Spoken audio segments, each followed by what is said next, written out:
Welcome to our channel, where forgotten legacies and hidden brilliance come alive. In today's episode, we uncover Ghana's unsung geniuses beyond empire's shadow, the story of how Ghana reclaimed its intellectual inheritance and redefined its place in the world. Join us as we honor wisdom long buried beneath colonial narratives. Ghana's unsung geniuses, reclaiming knowledge beyond empire's shadow. Part 1. The Architects of the Savannah, Ghana's Forgotten City Builders. Long before the arrival of European ships on the Gulf of Guinea, the land that would become Ghana thrived under the guidance of visionary builders who transformed clay, stone, and timber into cities that pulsed with life. Their achievements were not recorded in marble or steel, but in the living rhythm of community and the endurance of design that fused nature with necessity. The architects of the savannah were philosophers of space, understanding the dialogue between land and spirit, wind and wall, sunlight and shelter. They built with intention, not dominance, crafting cities that grew in conversation with the earth rather than in defiance of it. Their mastery of ecological balance, climate control, and urban harmony reveals a civilization that saw architecture as both science and spirituality. The ancient builders of Bono Manso, Bago, and the earlier settlements of the Savannah Belt developed layouts that mirrored the flow of trade and governance. Market squares served not merely as economic centers but as democratic arenas where chiefs, griots, and merchants exchanged more than goods. They exchanged knowledge. Streets were not random paths but arteries of cultural exchange leading from sacred groves to communal wells. Each home, from the smallest hut to the chief's compound, was positioned to catch prevailing winds, using natural ventilation long before mechanical cooling existed. Their mud architecture was alive, breathing with the seasons, insulated against the dry Harmattan winds and the scorching sun. Walls were coated with organic plasters of laterite and ash, blending aesthetics with science. Excavations and oral traditions together reveal that these city builders practiced advanced forms of urban zoning. Craftsmen, scholars, and spiritual leaders often occupied distinct quarters, yet their interdependence was deliberate. The builders understood that specialization flourishes best within structured proximity. Some archaeologists have found evidence of planned drainage systems beneath layers of settlement debris in sites like Comoland, suggesting that these ancient Ghanaian societies engineered sanitation methods centuries before such systems became common in Europe. These were not made villages, they were planned cities responding to population growth, trade expansion, and environmental shifts.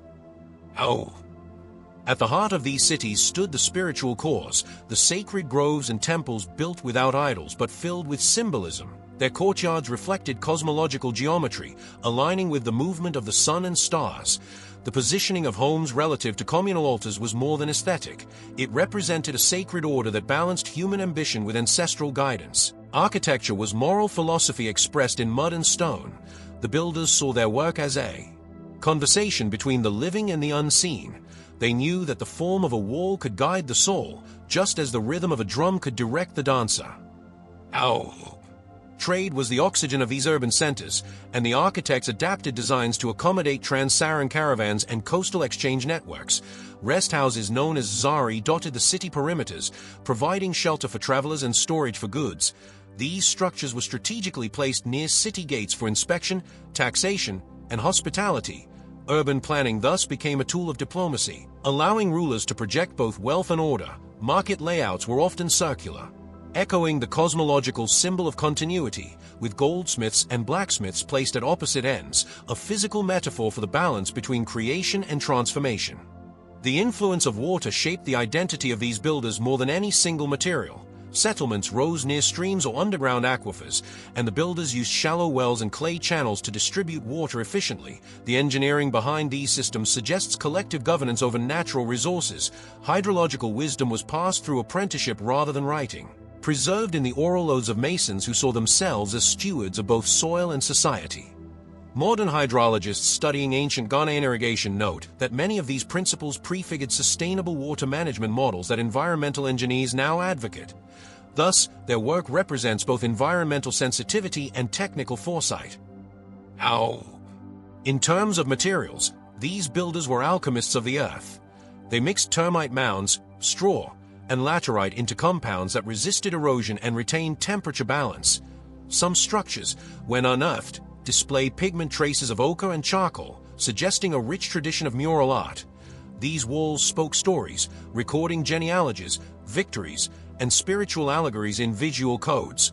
Each brushstroke was a written memory, each motif a mnemonic device for history. When colonial archaeologists first stumbled upon remnants of these designs, they mistook them for decorative excess, failing to understand that they were forms of writing without words, architecture as archive. How? The labor system behind this urban vision was neither forced nor servile. Construction was ritualized community effort known as noboa, where everyone contributed according to skill and status. This tradition linked architecture to social cohesion. The act of building became both literal and symbolic nation building. Every layer of plaster carried blessings for fertility, justice, and prosperity. Women often directed decorative finishes and spatial arrangements, subtly embedding matriarchal wisdom into the structure of cities. Their participation blurred the boundaries between artistry and governance, turning architecture into a gender-inclusive discourse long before formal politics allowed such equality. How? As trade expanded between the forest and the savanna, the architecture evolved. Buildings began incorporating courtyards designed to protect merchants' goods from humidity and theft. Multifunctional spaces emerged that served as both homes and warehouses. In Bago, archaeological traces of iron furnaces near residential quarters suggest integration rather than segregation of industry. This functional blending of living and labor foreshadowed modern urban design principles of mixed-use spaces. These ancient Ghanaian architects saw no distinction between productivity and domesticity. The home was a microcosm of the city's moral and economic order. How? Spirituality continued to infuse this architecture through ritual construction ceremonies. Stones were laid under auspicious lunar cycles, and sacrifices of grain or libation were offered to the earth before foundations were dug. These were not superstitions but acts of environmental ethics acknowledging the living soil. The builders believed that every structure borrowed life from the land and must repay that debt through respect. This worldview underpinned centuries of ecological sustainability, ensuring that expansion never came at the cost of balance. Even as trade wealth grew, cities rarely overreached their resources, a principle modern urban planners could still learn from. How? When the Atlantic world began to intrude, these traditions did not vanish overnight. They adapted. Stone gave way to brick, and compounds became fortified against new forms of conflict. Yet the philosophical roots of Ghanaian architecture persisted in the symbolism of design and in the collective labor that defined it. European observers saw only mud houses. They failed to perceive the encoded intelligence in their orientation, composition, and endurance. What they called primitive was in truth a sophisticated language of sustainability and humanism. How? Today, remnants of this architectural genius remain hidden beneath fields and forests, but their spirit endures in the compound layouts of northern villages, the courtyard-centered houses of Ashanti, and the community-driven construction practices that still define rural Ghana. The architects of the savannah were not anonymous hands shaping clay. They were theorists of balance, builders of knowledge, and visionaries who turned the Ghanaian landscape into a living textbook of harmony. There, cities may have crumbled, but their blueprints survive in the ethics of community and the architecture of belonging. Part 2. Voices of the Drum, the mathematicians of rhythm and time. Before paper and pen, before printing and phonographs, the people of ancient Ghana possessed an instrument that spoke with precision, recorded with rhythm, and calculated with time. The drum. These were not mere tools of celebration or warfare. They were the very pulse of Ghana's intellectual tradition. In every beat echoed equations, language, and encoded communication that carried messages across distances faster than footsteps. The drummers of Ghana were mathematicians disguised as musicians, masters of frequency, pattern, and timing whose rhythmic syntax mirrored the structures of logic and linguistics.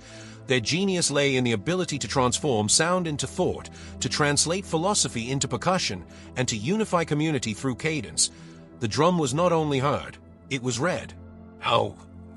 Across the kingdoms of Dagbon, Gonja, and Ashanti, drummers were archivists of history, narrators of lineage, and transmitters of political authority. Each royal court maintained ensembles of talking drummers who memorized the genealogies of kings, the outcomes of wars, and the covenants of peace. Their rhythmic language, known to scholars today as tonal encoding, relied on the mimicry of spoken inflection in tonal languages. This meant that the drum could reproduce entire sentences, transforming speech into rhythm. To an untrained ear it was melody, but to the trained listener it was lore, record, and poetry. A single roll of beats could announce a birth, summon armies, or declare mourning. Communication without writing, yet fully literate in its own system of logic. How? Mathematical principles governed every performance. Patterns were structured through repetition, permutation, and inversion. Master drummers internalized ratios and counts far beyond casual measure. Some rhythms operated on 5-beat cycles interlocked against 7-beat ones, producing complex polyrhythms that anticipated modern mathematical music theory by centuries. Each rhythm followed predictable intervals, allowing synchronization among multiple drummers separated by large distances. This temporal coherence was not random creativity but deliberate design. These drummers measured time in microbeats, using fractions of tempo that required precise mental computation. The training was rigorous, beginning in childhood through oral apprenticeship where rhythm was learned as both art and arithmetic. How? The intellectual stature of drummers placed them near the centers of power. In Ashanti courts, the master drummer held a position comparable to the historian or minister. He was entrusted with the nation's memory and its moral compass. Drums opened every royal procession, signaling not just presence but legitimacy. The wrong rhythm could insult the ancestors, the correct one reaffirmed divine continuity. Thus, drumming was governance through sound. In Dagbon, the Lunsi drummers were hereditary custodians of oral archives, maintaining knowledge that even kings relied upon for diplomacy. They could recall the exact words of treaties performed decades earlier because those words had been encoded into rhythmic memory. Their art ensured political accountability through acoustics. How? The craftsmanship behind the instruments themselves was a marvel of engineering. Drums were carved from single tree trunks of the tween or odum, shaped to resonate specific frequencies. Skins of goat or antelope were stretched and tuned through tension chords that allowed pitch modulation. This tunable property gave rise to the talking drum, an instrument capable of reproducing tonal speech. The curvature of the shell, the density of the wood, and the tension of the ropes were all calculated. Through generations of empirical observation, these builders knew acoustics intuitively, using the elasticity of materials to manipulate sound waves. They were sound physicists in an era without laboratories. Their craft connected physics, engineering, and culture into one discipline. Drumming schools were more than rehearsal spaces. They were universities of rhythm and philosophy. Students were taught that every rhythm corresponded to a proverb or moral lesson. Learning the beat meant internalizing wisdom. For example, a rhythm associated with a hunting song reminded warriors of humility before nature, while one linked to coronation taught restraint in power. These coded lessons created a curriculum of ethics transmitted through sound. Modern ethnomusicologists have noted that the mnemonic function of these rhythms parallels written mnemonics used in classical education. In essence, the drum was both a musical and cognitive technology. How? Beyond the royal courts, drumming structured daily life. Farmers synchronized planting and harvesting through communal rhythms that marked the lunar cycle. Fishermen at the coast used drum signals to communicate between canoes, conveying tide warnings and success calls. Even artisans used rhythmic tapping to time forging or pottery firing. Sound became the universal regulator of labor and coordination. It unified production without clocks or written instructions. In religious contexts, drumming served as dialogue with the spirit world. The tempo of sacred rhythms corresponded to trance stages, guiding spiritual mediums through controlled physiological states. Science and spirituality merged through rhythmology. The mathematics of timekeeping through drumming deserves particular attention. The traditional Ghanaian conception of time was cyclical, not linear. Drummers expressed this worldview through looped sequences that returned to the start but never exactly repeated. Slight variations signal transition or evolution. This principle mirrored fractal geometry long before its modern articulation. A rhythm might contain micro-variations that reflected changes in season or ceremony, showing a dynamic understanding of time as recurrence with difference. When European missionaries later attempted to impose linear meters in hymns, they often failed to comprehend this nuanced temporal logic. To the Ghanaian drummer, time was not counted, it was lived. How? Cross-cultural exchanges along the trans-Saharan routes introduced new percussive ideas. North African frame drums and Middle Eastern rhythmic cycles found resonance with local traditions. But rather than imitation, Ghanaian drummers integrated these influences into indigenous logic. They expanded vocabulary while maintaining conceptual sovereignty. This adaptability kept drumming systems alive through centuries of contact and colonization, even when colonial authorities banned drumming in some regions. Fearing its power to mobilize resistance, the rhythms persisted underground, disguised as church music or domestic play. Resilience became rhythm itself. How? Gender roles within this musical tradition were more fluid than often assumed. Though master drummers were predominantly male, women played critical roles as chorus leaders, dancers, and rhythm initiators. In certain Akan communities, female drummers led fertility and harvest ceremonies, their beats invoking both life and justice. These performances reaffirmed matrilineal power structures and the sanctity of womanhood in social balance. The rhythm, in this sense, was also a political act. It resisted silence, hierarchy, and colonial gender redefinitions. Women's drumming embodied the continuity of indigenous governance through the body itself. The colonial era brought attempts to transcribe these complex rhythms into Western notation, yet much was lost in translation. European systems struggled to capture the elasticity and polymetric depth of Ghanaian drumming. A single pattern could not be confined to a bar of 4 or 8. It expanded, contracted, and interacted across layers of tempo. Modern computer analyses now reveal that these rhythms align with algorithmic complexity found in digital signal processing. The drummers, without technology, anticipated modern computational logic through embodied cognition. Their minds were living algorithms calculating sound in real time. Theirs was data science expressed in percussion. How? Even in the post-colonial era, echoes of these ancient mathematical systems endure. In the polyrhythmic foundations of highlife, hiplife, and Afrobeat, one can trace the unbroken lineage of timing and tone. The modern drum kit, though industrially produced, still imitates the interlocking functions of traditional ensembles.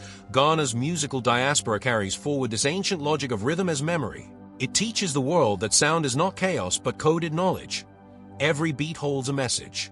From ancestors who measured time through feeling, calculated harmony through intuition, and spoke wisdom through vibration. How? The drummers of Ghana were never merely performers. They were scientists of sound, philosophers of time, and historians of humanity. Their drums were archives, their beats equations, their rhythms philosophies. To reduce them to entertainers is to erase centuries of innovation that linked art, intellect, and governance. They prove that communication does not require letters, that mathematics can sing, and that history can dance. Their legacy challenges modern notions of literacy and knowledge, reminding us that genius is not confined to the written page but resonates in the pulse of every community that still listens. Their drums still speak, if only we know how to hear. Part 3. The Goldsmiths of Spirit and Science, Metallurgy Before Empire. Long before the glint of European greed found its reflection in West African soil, the people of ancient Ghana were already masters of metal. Their hands transformed the earth so into objects of dazzling precision and profound meaning. They were goldsmiths not only of adornment but of science, spirit, and symbolism.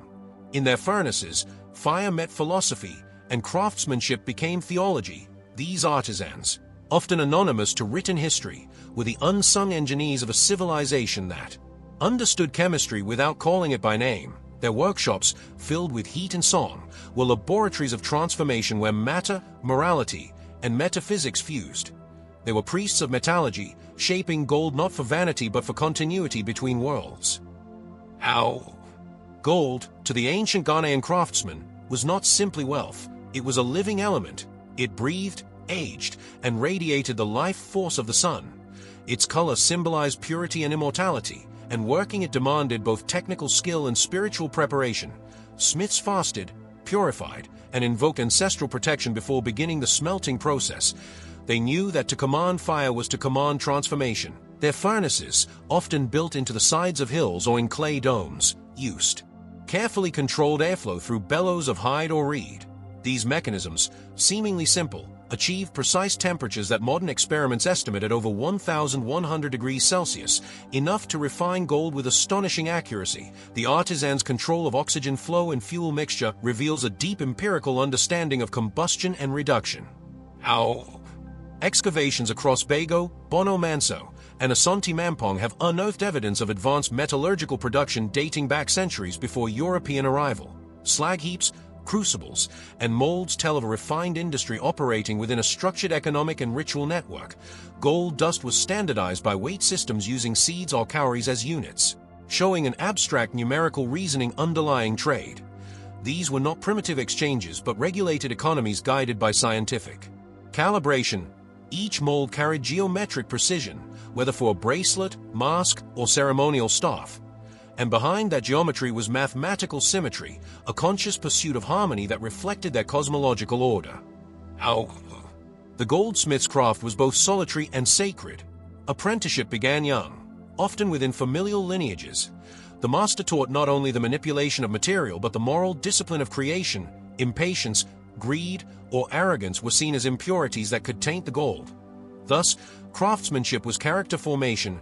Smiths learned to listen to metal, to read its resistance, and to feel its readiness. This tactile intelligence, developed through years of repetition, made them engineers of intuition. Modern metallurgists who have replicated Ghanaian smelting methods find that these ancient techniques required precise temperature gradients and controlled quenching, implying a systematic understanding of metal fatigue and crystallization.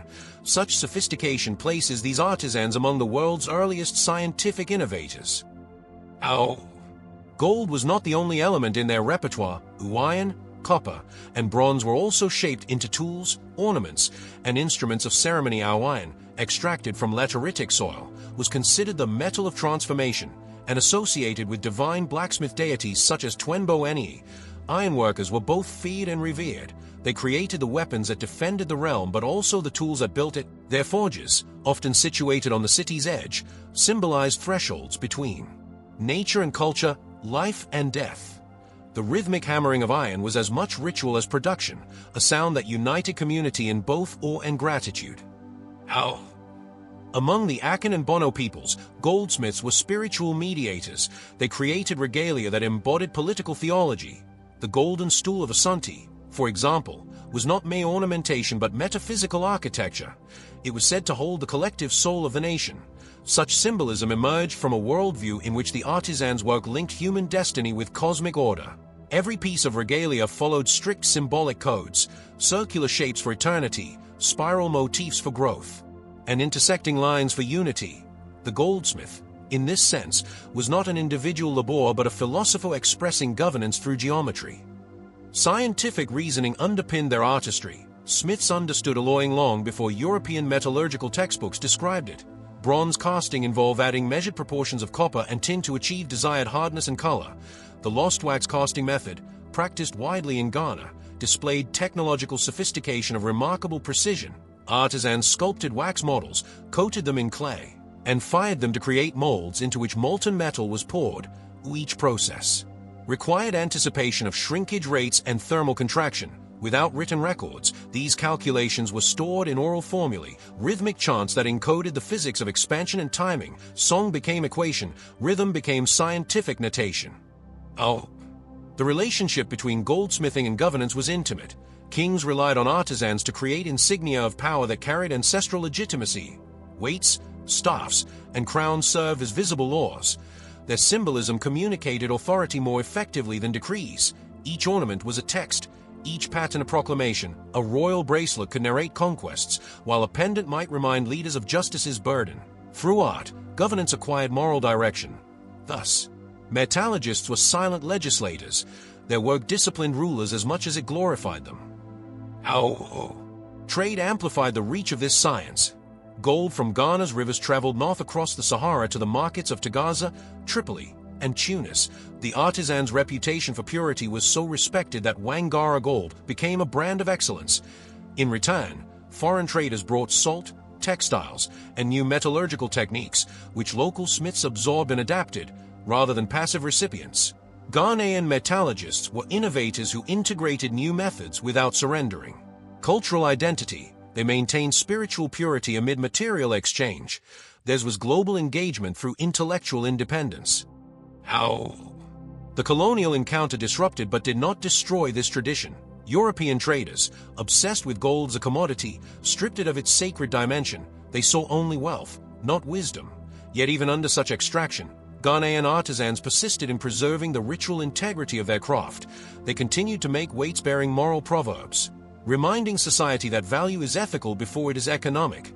These miniature sculptures, shaped as animals, symbols, and parables, functioned as portable philosophy. A crocodile biting its own tail symbolized endurance. A bird looking backward signified learning from the past. These were lessons in ethics disguised as tools of trade. How? The metallurgical heritage also extended to medicine and technology. Smiths used metallic compounds in healing rituals, combining gold dust with herbal mixtures for purification. The reflective properties of gold symbolized the restoration of spiritual balance. Iron filings were sometimes used in protection charms, demonstrating an early form of material science connected to energy symbolism. Though colonial science dismissed such practices as superstition, modern studies have shown antibacterial and electromagnetic properties in these materials. The Ghanaian metallurgist, blending intuition with experimentation, was unknowingly practicing empirical science. Their discoveries were holistic rather than reductionist, treating matter as alive. Oh. Women, often excluded from later narratives of metalwork, played subtle but essential roles. They collected ore-bearing clay, prepared smelting spaces, and designed gold ornaments for ritual ceremonies. Some were traders controlling gold markets, their decisions shaping entire economies. In Akan tradition, queen mothers wielded gold staffs as symbols of wisdom and judicial authority. Thus, the metal's purity became metaphor for moral clarity. In their hands, gold was not luxury, it was justice. Made visible. How? Modern metallurgy in Ghana still carries echoes of this lineage, from Kent patterns woven in golden hues to the contemporary jewelry of Kumasi's artisans. The ancient philosophy persists. Each modern creation is a whisper of old wisdom that saw no separation between technology and theology. Today, as Ghana continues to mine and export gold, the moral vision of those ancient goldsmiths offers an enduring lesson. That wealth without wisdom corrodes, but knowledge forged in respect shines forever. Their furnaces may have cooled, but their brilliance still glows in the cultural memory of a nation that once turned the earth into eternity. Part 4. Navigators of the Desert and Sea, Ghana's Master Cartographers. Long before European maps carved West Africa into lines of conquest, the people of ancient Ghana had already mapped their world, not with ink on parchment, but with memory, rhythm, and stars. They were navigators of desert and sea, charting invisible networks that stitched the Sahara to the Atlantic and the Savannah to the forest. These cartographers of the unseen world used oral geometry, celestial observation, and ecological intelligence to traverse vast territories with precision. To them, mapping was not only about space but about relationship. It meant knowing where water slept beneath sand, where the wind carried trade, and where the ancestors whispered directions through the constellations. Their maps lived in minds, hearts, and stories. They were mobile, multidimensional, and enduring. Oh. The Sahara, often described by outsiders as a barrier, was to Ghana's navigators a living highway. They studied the dunes like scholars of shifting mathematics, memorizing their forms and using the color of sand to determine wind history. Caravan leaders, known as Azorwa or Timbuktu traders, developed intricate mental atlases that encoded hundreds of routes connecting goldfields, salt mines, and markets. The accuracy of these oral maps astonished even Arab geographers, who recorded that West African traders could locate hidden wells after months of sandstorms. Their method combined astronomy and acoustics. By striking a wooden staff into the ground and listening to the echo, they could estimate underground moisture. Navigation was an art of listening as much as seeing. How? At night, the heavens became parchment. Ghanaian astronomers charted their courses through the position of stars and the tilt of the Milky Way. The Dogon, Akan, and Gonja peoples all shared systems of star orientation passed down through oral cosmology. Some constellations were given names corresponding to animals or ancestral spirits, serving as mnemonic devices for direction and time. By observing the rising and setting of certain stars, navigators could determine both latitude and season, enabling synchronization of long-distance trade. These celestial coordinates were cross-verified by landmarks, sacred baobab trees, rock outcrops, and termite mounds that served as fixed earthly stars. Thus, the map extended from heaven to earth, a cosmic alignment of orientation and devotion. Oh. Waterways played a vital role in these mental maps. The Volta River, the Black Volta, and smaller tributaries acted as arteries of internal navigation. Boatmen carved canoes from single tree trunks and mastered the science of hydrodynamics by instinct. They understood currents, eddies, and seasonal flooding with mathematical precision. Their routes were memorized through songs that described bends, rapids, and hidden crossings. Each verse carried spatial data disguised as melody. Thus, the act of singing became cartography. The same system of coded song guided travelers through dense forests where landmarks were obscured. The human voice, rhythmic and mnemonic, replaced compass and chart. How? Trade routes across the savannah were equally sophisticated. Merchants, guides, and couriers maintained information networks that predated written record-keeping. In Ghana's early imperial centers, specialized guilds known as Wangara or Dayula controlled these knowledge systems. They taught apprentices how to calculate distances by counting the rhythm of camel steps or the intervals between drum signals. Every mile had its music. Time was measured by pulse rather than clock. This fusion of trade, mathematics, and rhythm formed the intellectual infrastructure of commerce. To navigate was to think in motion, to translate terrain into tempo. In coastal Ghana, the navigators of the Gulf of Guinea developed maritime traditions equally rich and complex. Long before European exploration, Fant and Ga-Dangme fishermen sailed beyond the horizon guided by cloud formations, bird migrations, and ocean temperature shifts. They read the color of the water as a map of currents and fish presence. Boats were painted with symbols representing stars, spirits, and wave patterns.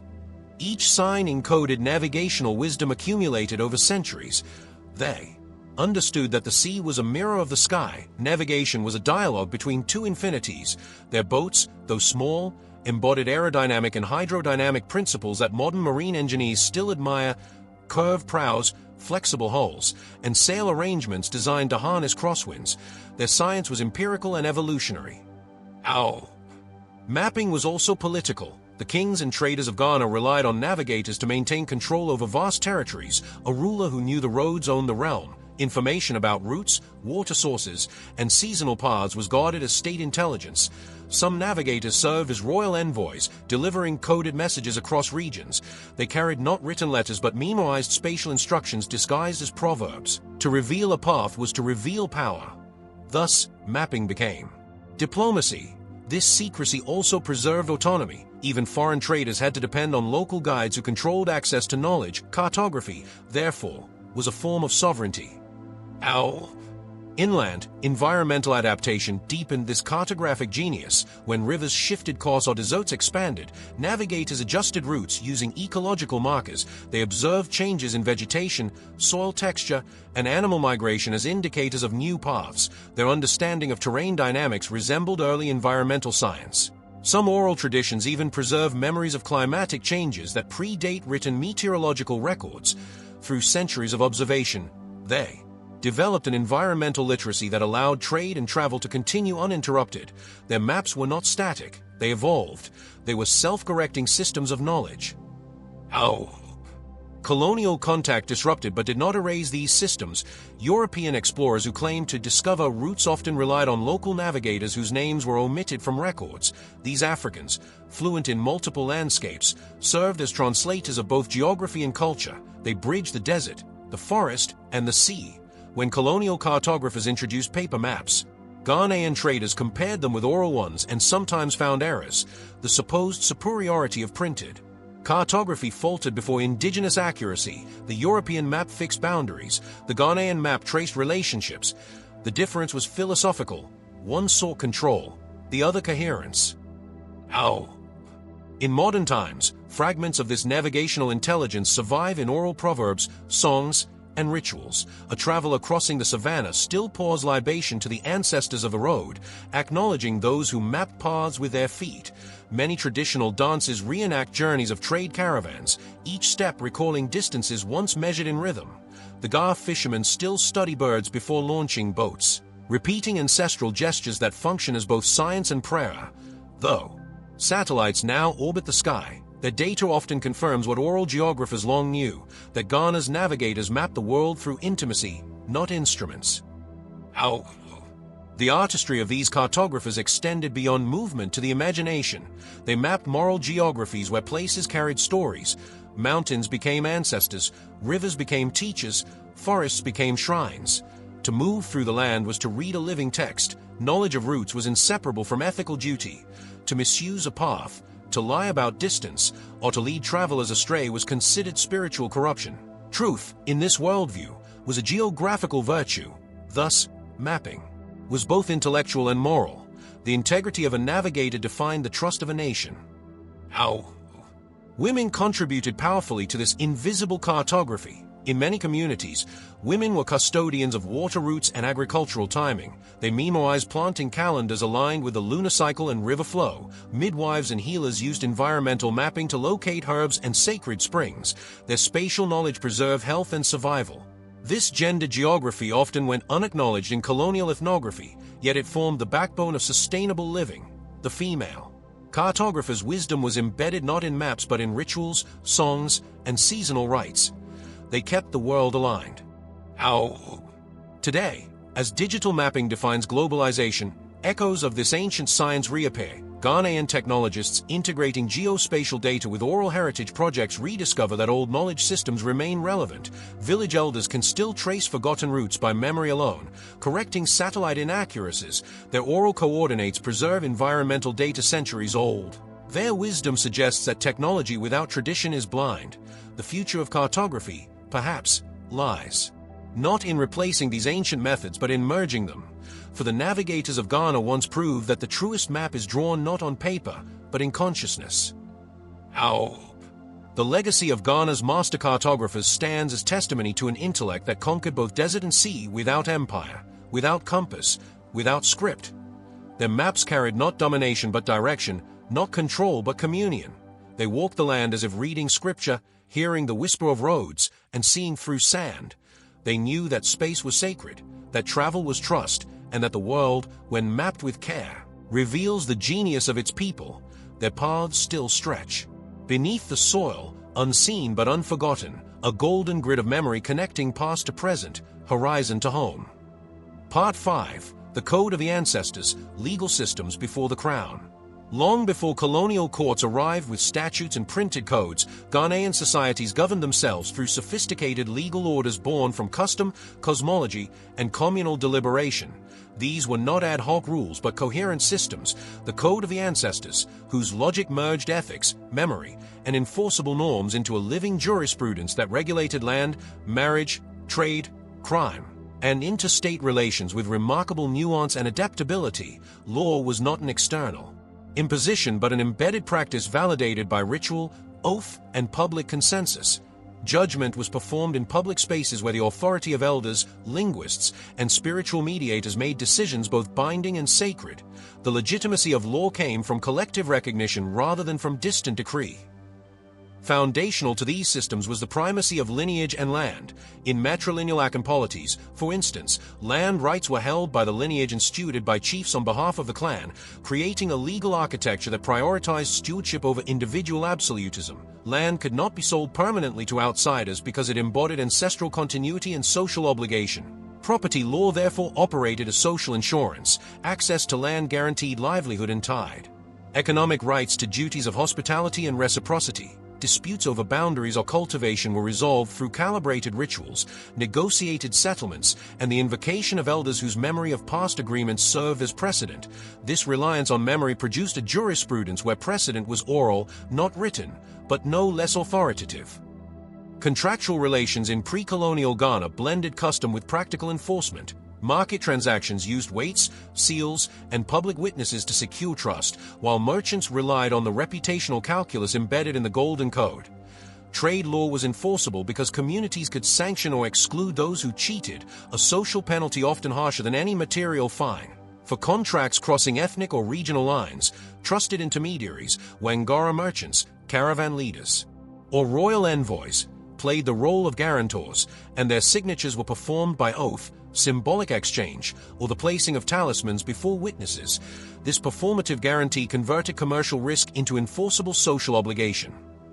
Criminal law emphasized restoration and social harmony rather than retributive isolation. When violence, theft, or insult occurred, mediators sought to rebalance relationships through compensation, public apology, and ritual cleansing. Fines could include livestock, farm labor, or crafted goods, but equally important was the restoration of honor and the public recognition of wrongdoing. Punishment involved communal rituals that reintegrated offenders after restitution, because exile from the social body often meant literal economic and spiritual death. In cases of serious transgression such as homicide, the community convened larger courts of elders and priests where both factual inquiry and spiritual adjudication took place, and resolutions were aimed at preventing cycles of revenge by creating structured redress. The role of oracles, diviners, and priests in legal proceedings reflected the integrated cosmology of law. These spiritual actors provided methods to determine hidden facts, test testimonies, and prescribe appropriate rituals for reconciliation or oath-taking, often performed before ancestral images or sacred groves, bound parties with metaphysical guarantees. To lie while invoking the ancestors was to endanger one's descendants, a severe deterrent in societies where lineage mattered across generations. Thus, evidentiary practice mixed observable testimony with spiritual sanction, both constituted lawful knowledge in indigenous courts. Women and female institutions had powerful legal prerogatives in many regions, countering simplistic portrayals of patriarchal domination. Queen mothers and senior women's councils adjudicated matters of succession, marriage disputes, and property use, and their pronouncements shaped political legitimacy as much as any male chief's decree, particularly in matrilineal systems. Women controlled lineage continuity, naming, and clan allocations for land and titles, making them indispensable legal actors whose authority came from ancestral law rather than colonial grant. Their interventions frequently served as checks on male excess and were central to maintaining intergenerational equity.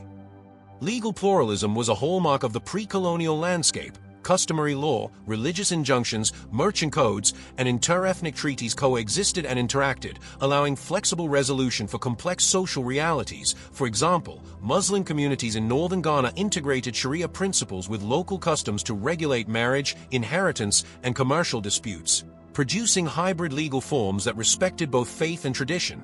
This pluralism was not chaotic but regulated by mutual recognition. When parties brought disputes before a particular forum, they implicitly accepted its jurisdiction and remedies, an early form of consensual legal choice.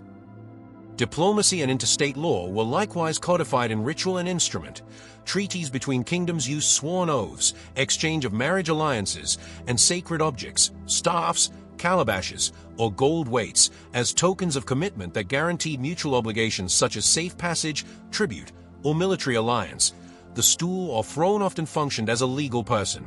Treaties might be made with the stool's representatives, thereby binding future rulers to the terms through ancestral continuity. This imaginative legal personhood allowed polities to maintain obligations across generations without written archives. Procedural norms emphasized transparency and performativity. Hearings were public, linguists articulated the metaphors and proverbs that framed legal argument, and ritual speech encoded both law and moral instruction. The Okiam, linguist, served as legal rhetorician, shaping how claims were expressed and ensuring that language carried the moral weight of precedent. Courts combined deliberation, story, and symbolic acts such as libation or the presentation of tokens, transforming abstract law into lived ceremony that the community could witness, enforce, and remember. Colonial intrusion disrupted these systems by imposing foreign concepts of private property, codified penal codes, and centralized courts that often ignored customary nuance. Yet the indigenous legal order proved resilient. Many communities continued to resolve disputes through customary councils while engaging colonial courts when strategic advantage required it, producing a durable legal pluralism in the colonial and post-colonial period. This adaptability meant that customary law did not vanish but survived in parallel, informing modern Ghanaian jurisprudence and providing culturally legible mechanisms for conflict resolution that formal law sometimes failed to supply. At the normative core of the Code of the Ancestors lay a consistent moral grammar. Law exists to sustain social equilibrium, authority is accountable to memory and ritual, and justice seeks restoration rather than annihilation. These principles produced legal outcomes aimed at repair, reciprocity, and the preservation of relational networks that made survival possible in variable environments.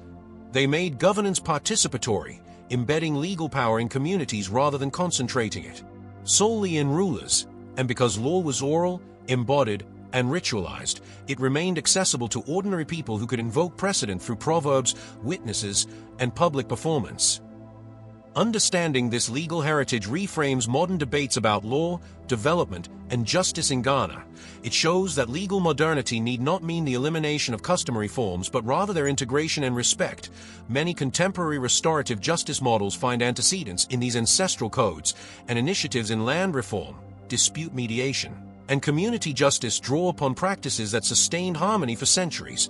Reclaiming this tradition offers not a regression but a resource for designing law that is both effective and culturally resonant in Ghana's plural society. Thus, The code of the ancestors stands as a testament to legal creativity born from memory, ritual, and communal wisdom. It governed without scripts, enforced without prisons in many cases, and reconciled rivals through principles that prize continuity over conquest. To recover its lessons is to rediscover a jurisprudence attuned to social fabric rather than abstract authority. And in that rediscovery lies practical guidance for a future where law serves life, restores balance, and honors the voices of those who came before. Part 6. The Keepers of Knowledge, Libraries and Scholars of the Sahel. In the golden dusk of Ghana's pre-colonial centuries, long before foreign flags fluttered over her coasts, there existed an intellectual horizon that stretched far beyond the understanding of most European chroniclers, a network of libraries, scriptoria, and scholarly circles where the written and spoken word intertwined like the threads of fine Kent. Within these archives of clay, parchment, and memory, Ghana's scholars preserved the essence of philosophy, law, astronomy, and ethics that guided their society. These centers of knowledge, rooted in ancient cities such as Bago, Salaga, and Bono-Manso, stood as beacons of literacy and inquiry long before colonial schools were conceived. They reflected a cultural system that valued the written script as much as the spoken proverb, and through this fusion, Ghana's thinkers ensured that learning was not the privilege of the few but the lifeblood of governance, trade, and spirituality. The idea of a library in these times transcended the narrow halls of stone or brick associated with European models. It was instead a living, breathing space, part archive, part classroom, part sanctuary. In courtyards shaded by neem and baobab trees, scholars gathered to copy manuscripts, discuss legal precedents, or trace the patterns of the stars. They studied Arabic, Sonic, Mande, and later Akan. Integrating local expression with trans-Saharan scholarship, these libraries often existed within the compounds of mosques, royal courts, or merchant guilds, where scribes meticulously recorded trade records, treaties, and genealogies on paper imported from the north. And yet, for every document inscribed in ink, another was spoken, remembered, and carried across generations through griots, the keepers of sound and sense, who were living books themselves. It is a testament to this intellectual culture that Ghana's regions produced scholars who contributed not only to local knowledge but also to the larger Sahelian thought system. The scholars of Bono and Gonja exchanged letters with clerics of Timbuktu and Jen, their debates carried by traders who ferried both salt and scripture. These correspondences reveal that Ghana was not a passive participant in the intellectual life of West Africa, but an active node within it, a producer of ideas about governance, social justice, and the moral obligations of power. And while some scholars devoted themselves to theology, others focused on mathematics, medicine, and linguistics, developing frameworks for understanding balance, trade equity, and the human spirit. In this way, the libraries of the Sahel became more than archives, they became engines of civilization. One must imagine the scribe of Bago at dawn, his inkpot made from carved horn, his paper smoothed and pressed by hand. He dips his quill and copies verses from an older text, perhaps one that discusses the harmony between rainfall and planting cycles. His hand moves steadily, guided by centuries of inherited precision. Behind him, apprentices whisper in debate, comparing a proverb's moral weight with a verse from a sacred text. These apprentices, who would later become judges or diplomats, were not merely students of letters but architects of justice and policy. The education they received was layered, the scientific, the spiritual, and the social intertwined, and because of this synthesis, their knowledge was actionable, a tool for shaping order rather than hoarding power. The libraries of Ghana were, in many respects, resilient organisms. They adapted to drought, migration, and even political collapse. When wars scattered scholars, they carried their manuscripts in carved wooden chests or wrapped them in leather satchels, preserving centuries of thought.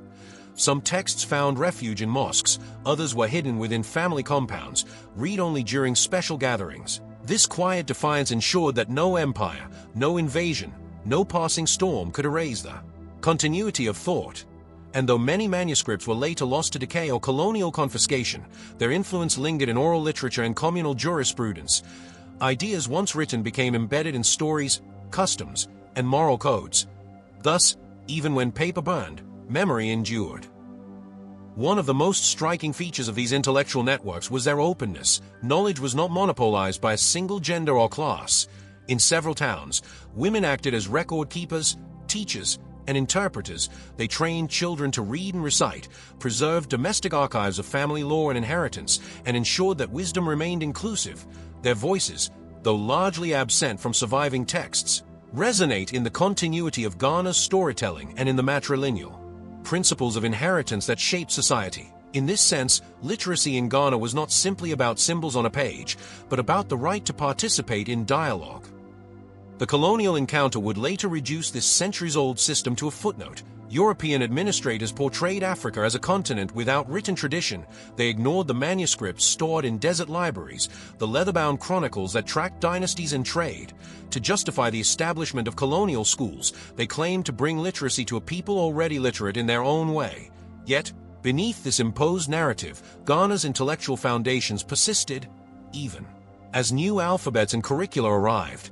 The ethos of the Sahelian library survived in secret gatherings, in Quranic schools, and in family storytelling sessions, where knowledge remained both sacred and social. Modern discoveries have begun to shed light on these forgotten archives: manuscripts written in Arabic script but containing Akan and Bono proverbs, treatises on medicine based on local herbs, and even early attempts at geographical mapping. They reveal an intellectual world in which curiosity and practicality coexisted, a world where science was not divorced from spirituality but served to sustain it. These texts also show how Ghana's scholars understood ecology, observing that deforestation and soil erosion could threaten social stability. Such insights, centuries ahead of modern environmentalism, underscore how deeply the intellectual and physical landscapes were intertwined. The scholars of Ghana did not see themselves as mere custodians of the past. They were interpreters of the present. Their work was not static preservation but dynamic reinterpretation.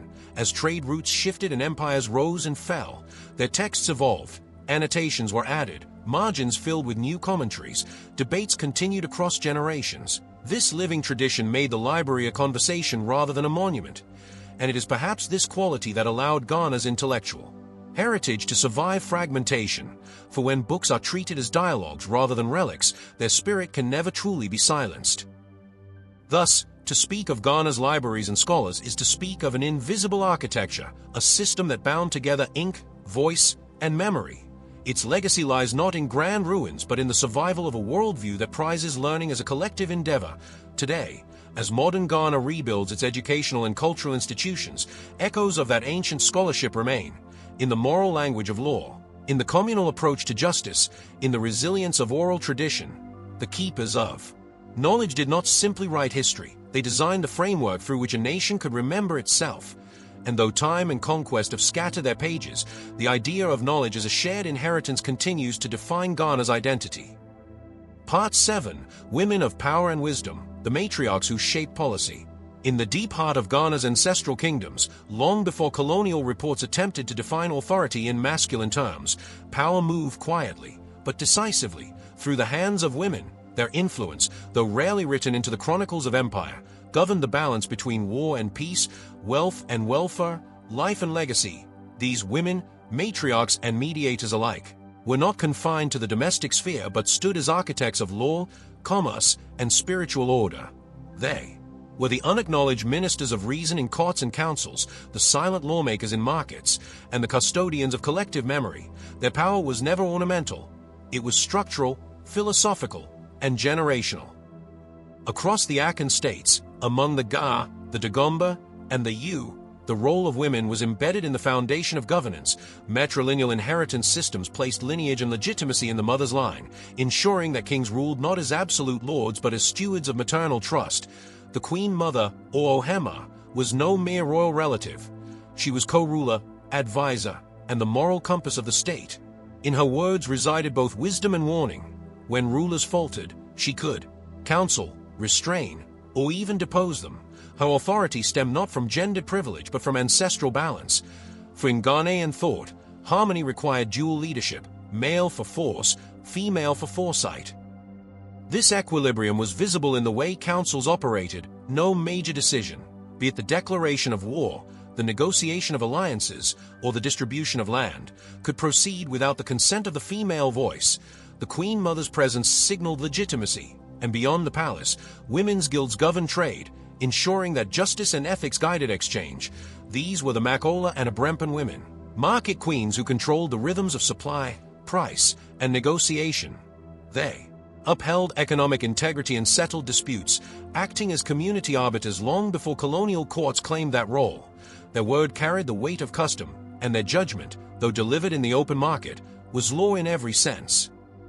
Yet the matriarch's realm was not confined to politics and trade. In spirituality, women served as oracles, healers, and interpreters of divine order. The priestesses of shrines across Bono, Ashanti, and Dagban preserved the covenant between the human and the unseen. Their voices, believed to be guided by ancestral wisdom, could halt conflicts or heal entire communities. When droughts struck or plagues spread, it was these spiritual matriarchs who guided rituals to restore equilibrium. In their chants lay both prayer and science. Their understanding of herbs, rainfall, and fertility cycles reflected centuries of environmental study encoded in ritual form. Their influence shaped the very rhythm of agricultural and communal life. Colonial records would later misrepresent this balance, describing women's authority as informal or advisory. But the evidence of oral tradition and legal structure reveals otherwise. In Ashanti jurisprudence, for example, the Queen Mother was the keeper of stool histories, determining rightful succession. She could call witnesses, preside over hearings, and command the respect of the same chiefs who led armies. In the Ga states, women's councils reviewed disputes involving inheritance and marriage, ensuring fairness across generations. Among the Dagomba, senior women of the lineage determined when wars could be sanctioned or peace restored.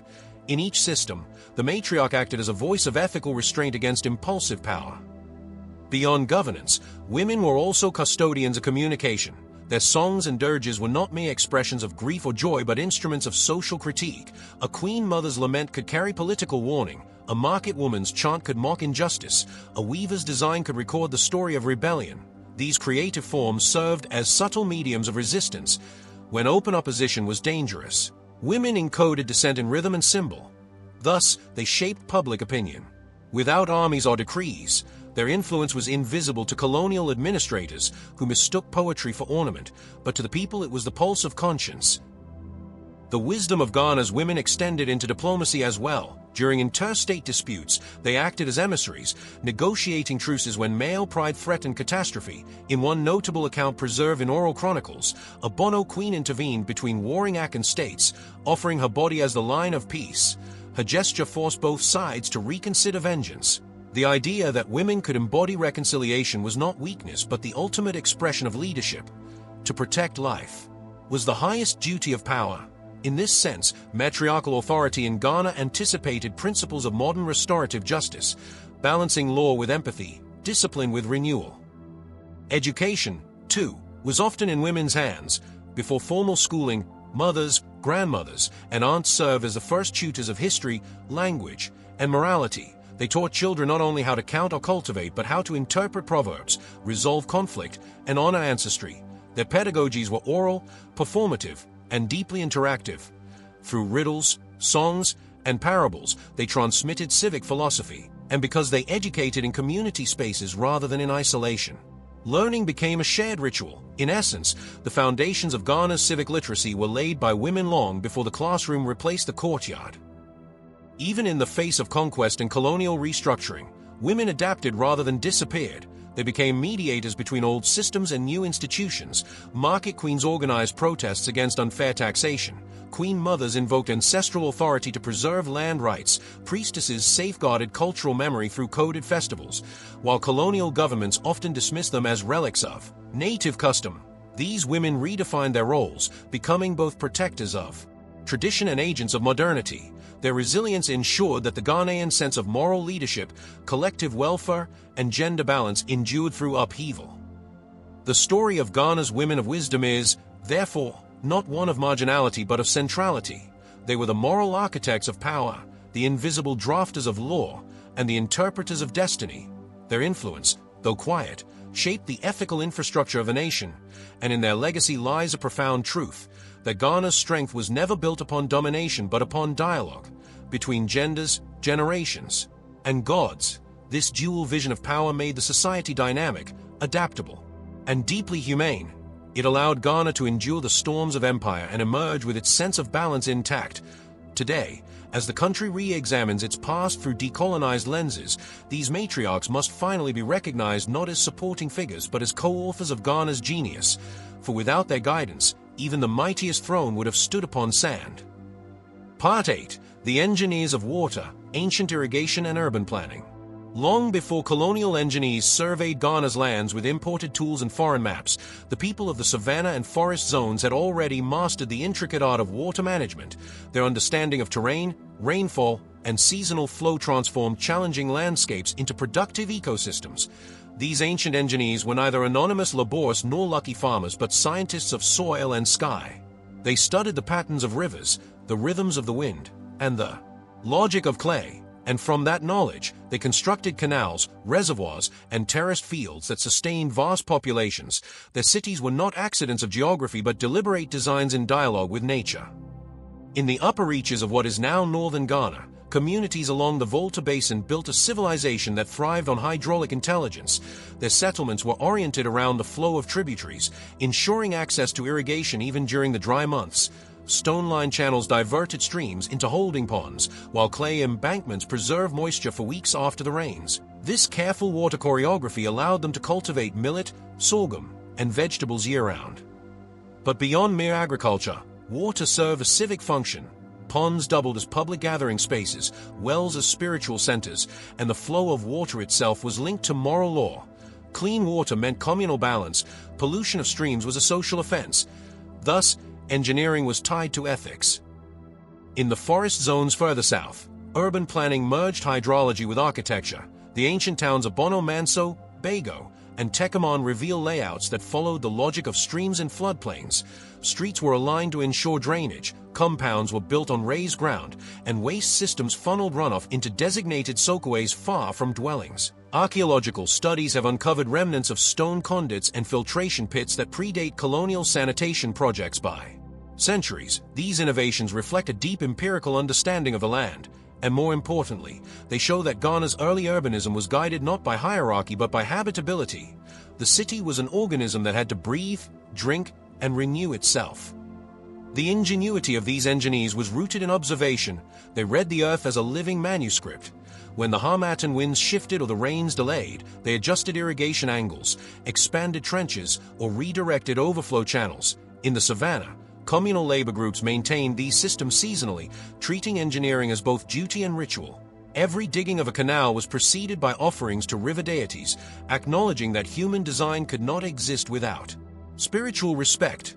This fusion of science and spirituality prevented overuse of resources, for to offend the water gods was to invite drought.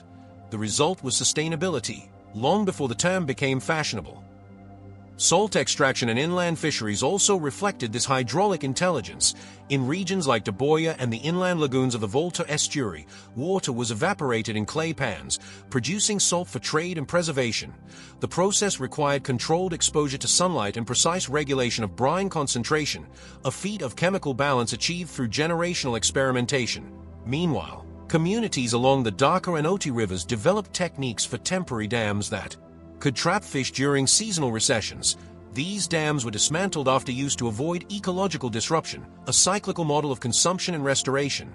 And within this rhythm lay a principle that modern sustainability planners still struggle to emulate, that use without renewal is destruction disguised as progress. The engineering of water was inseparable from the governance of water. Local councils, guided by elders and priest engineers, established codes dictating when irrigation could begin, who had priority access, and how disputes were resolved.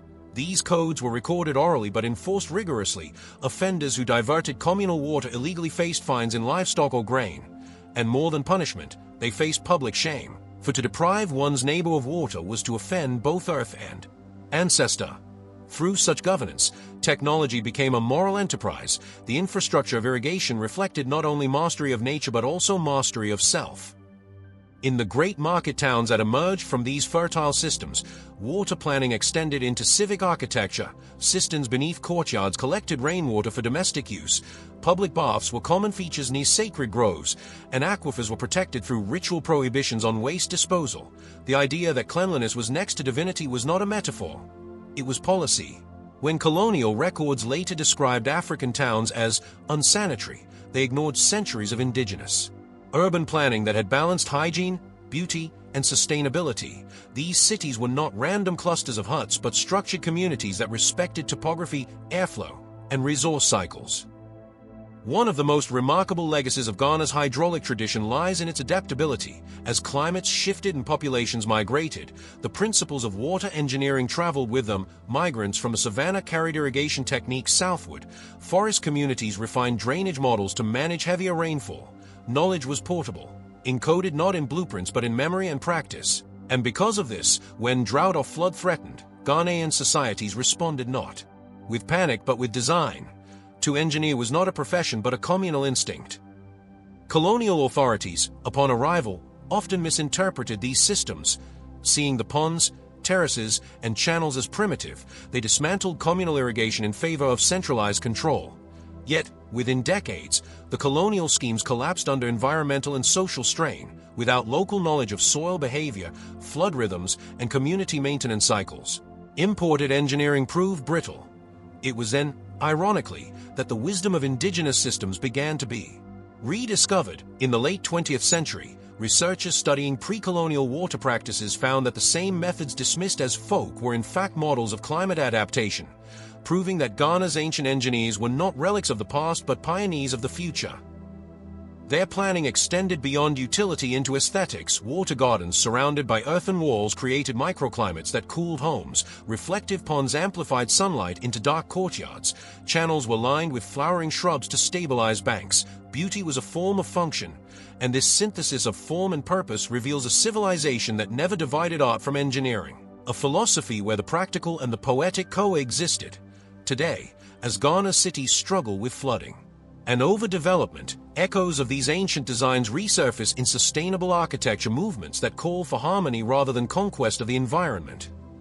Ultimately, the engineers of water remind us that innovation does not begin with machines but with observation. They prove that science need not sever itself from culture, and their legacy challenges the narrative that Africa's progress began with colonial intervention. Long before surveys and blueprints, Ghanaian minds mapped their world in streams and soil. Their designs were not written in ink but in the movement of rivers. And though many of their works have eroded with time, the principles endure: balance, stewardship, renewal. These were their equations, and within them lies the genius of a people who understood that true civilization flows not from domination but from coexistence. Part 9. The Philosophers of Harmony, Ethical Systems Beyond the Sword. In the ancient heartlands of Ghana, long before imported constitutions or the philosophies of European Enlightenment were invoked as moral milestones, there existed a profound intellectual framework that governed behavior, justice, and human worth. This was the philosophy of harmony, a system that bound law, ethics, and cosmology into one coherent worldview. Its purpose was not to glorify individual power but to sustain equilibrium among people, nature, and the unseen. For the thinkers of Aile, Ghana understood that survival depended not on conquest but on coherence, and thus they built societies where morality was not dictated from above but cultivated from within. This moral universe emerged from the principle that everything, person, animal, tree, or river, carried sunsum, a spiritual essence. To harm without cause was to imbalance the cosmos. To act justly was to restore its rhythm. Philosophers, elders, and priest scholars were the interpreters of this balance, crafting laws that reflected not domination but reciprocity, punishment aimed not at vengeance but correction, reconciliation, and learning. The offender was not expelled from humanity but reminded of it. This belief, simple yet profound, produced a social system where conflict resolution became a moral art rather than an act of suppression. Among the Akan, the guiding maxim Nyanza Nibakofo Tairimu, wisdom does not dwell in one head, embodied the philosophical heart of Ghana's governance. It rejected absolute rule and embraced deliberation. From village councils to royal courts, decisions were not decreed by kings alone but reached through collective reasoning. Debate, storytelling, and proverbs were tools of philosophy. A council meeting was a living classroom where metaphysics met practical ethics, and in this sense, every citizen was a philosopher, participating in a continual dialogue about right and wrong.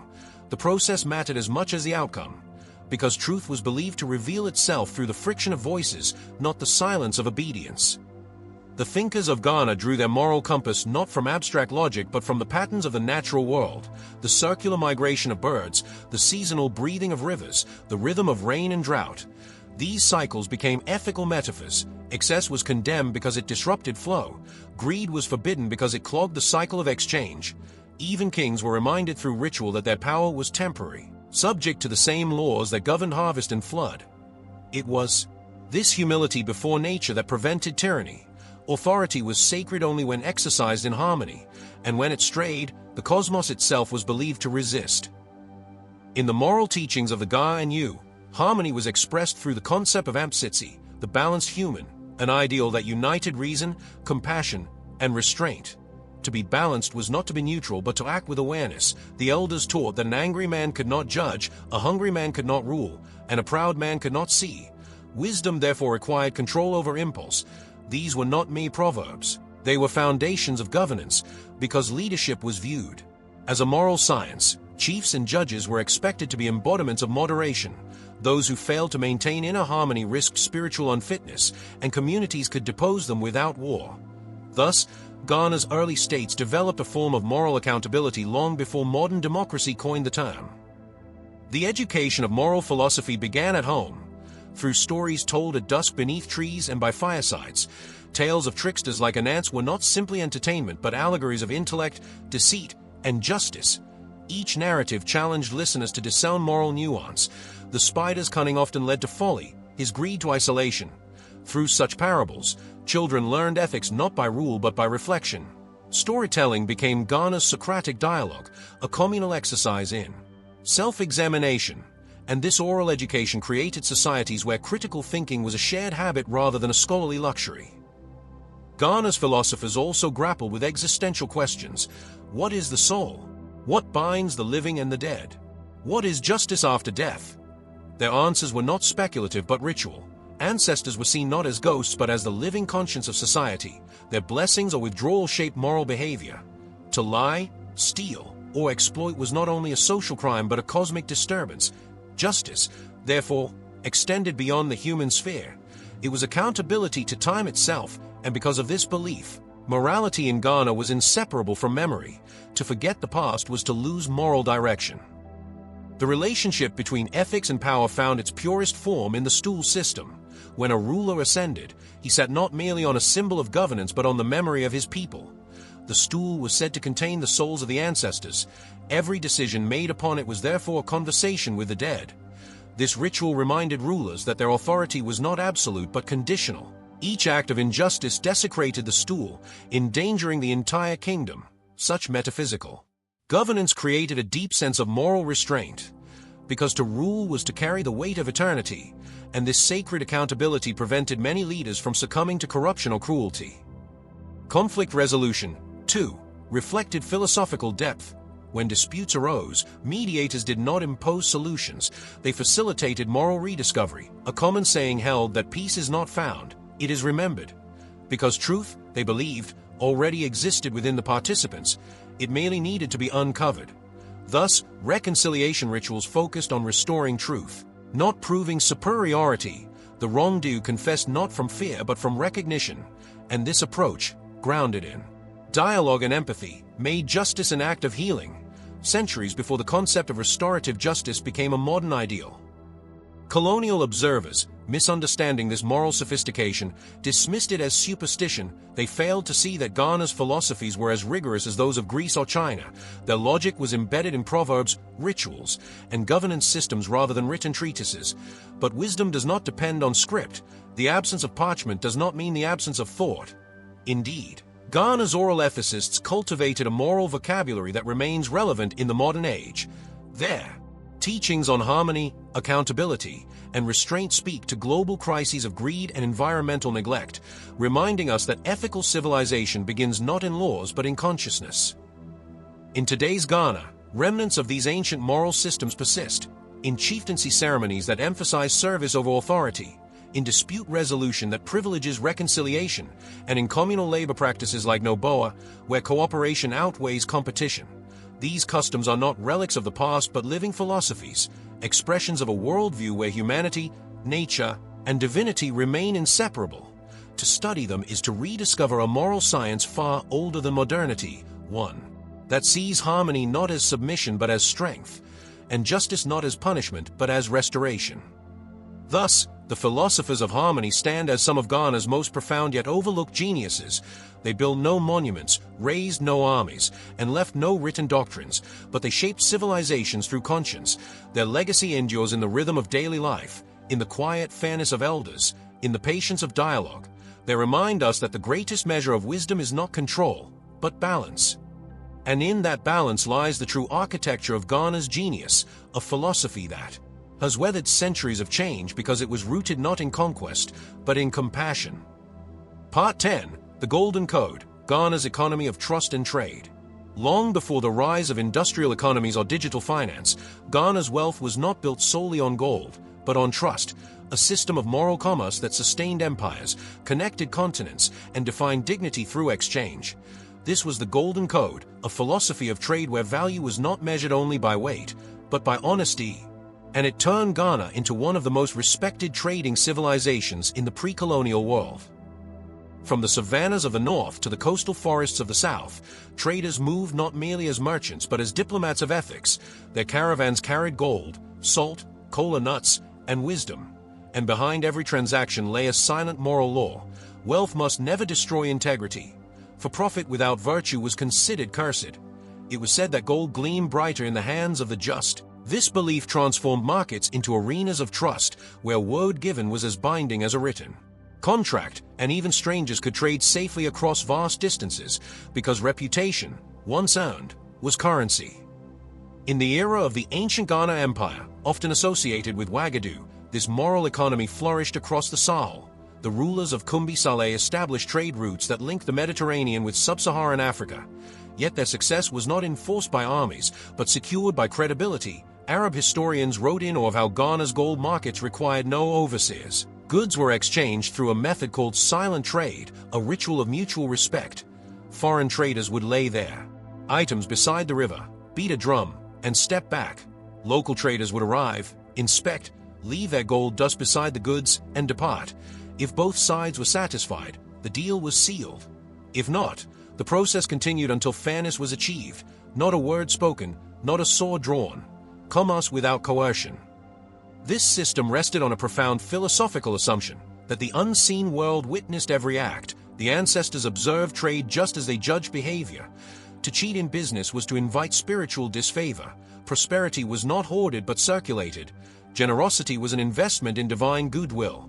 In this sense, Ghana's economy was as moral as it was material, and its stability depended on an invisible but powerful infrastructure: trust, woven through kinship, ritual, and reputation. The Akan people later expanded this moral framework through the symbolism of gold itself. The Sika was not merely metal but spirit. It was believed to embody Kwa, the essence of life's vitality. To misuse wealth was to weaken one's Kra. Hence, gold became both currency and conscience. Its shine reminded the bearer that all wealth came with moral responsibility. And this philosophy shaped the development of the Asante Confederacy centuries later. Their gold stools, weights, and scales were designed not just for trade but for truth. Each weight bore geometric designs encoding proverbs like truth weighs more than gold.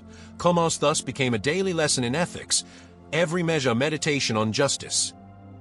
Markets themselves became social theaters where philosophy met practicality. In towns like Salaga, Bago, and Bono Manso, traders operated under unwritten laws enforced by communal consensus. Disputes were settled not by might but by mediation. A trader's word could make or break his lineage reputation. This intergenerational accountability ensured fairness without prisons or police. Because Dishona was punishment enough. To lose credibility was to lose livelihood. Thus, morality became the invisible architecture of prosperity. Women played a crucial role in this moral economy. They were not mere assistants but central actors. The market queens Ohima Mpinton regulated prices, resolved conflicts, and ensured ethical dealings. Their authority was both economic and spiritual. As custodians of fairness, they maintained equilibrium between supply and soul. Even the Asantehene, king, consulted them before decreeing market laws. Their influence demonstrated that Ghanaian economics was never divorced from social justice. Wealth was a collective harmony, not an individual conquest. Foreign observers often misunderstood this complexity. To them, African trade appeared primitive because it lacked formal documentation. Yet in reality, Ghana's trade networks functioned on moral sophistication that modern capitalism still struggles to replicate. The economy was decentralized yet stable, competitive yet compassionate. Its efficiency lay in the community's shared sense of accountability, the idea that wealth meant nothing if it destroyed trust. The coastal era brought new challenges. As European traders arrived in the 15th and 16th centuries, the sacred equilibrium of the Golden Code faced its greatest test. Portuguese, Dutch, and later British merchants brought not moral exchange but exploitation. They sought gold without honoring its spirit. And soon, the same networks that once traded salt and harmony became channels for enslaved humans. Ghana's traders, some coerced, others complicit, found their moral economy collapsing. The philosophy that bound trade to conscience was torn apart by global greed. And with it, a civilization's ethical foundation cracked. Yet even amid these dark transformations, fragments of the old code endured. Elders continued to remind their people that gold is good, but peace is better, a saying that outlived centuries of violence. In villages far from the coasts, the tradition of silent trade survived as ritual reenactment, a symbolic protest against corruption, a way of teaching children that fairness could still exist, and that true wealth was measured not by possession, but by reputation. Today, echoes of the Golden Code resonate in modern Ghana's informal markets. Handshakes still seal deals, oaths still bind promises, and elders still invoke ancestral blessings for successful trade. In a world obsessed with contracts and signatures, this ancient philosophy offers a humbler wisdom, that the economy's greatest resource is not money, but trust, and that when commerce loses its conscience, civilization loses its soul. The story of Ghana's economy, therefore, is not just one of gold and goods. It is a moral epic, a reminder that prosperity rooted in trust endures longer than any empire built on greed. The Golden Code was more than economic policy. It was spiritual practice, a system that balanced material gain with moral gravity, and it stands today as one of Africa's most enduring contributions to global civilization. A lesson the modern world would do well to remember, for in the gleam of ancient Ghana's gold still shines the brighter light of integrity. Part 11. The Artists of Memory, Symbols, Textiles, and Living History. In Ghana, art has never been mere decoration.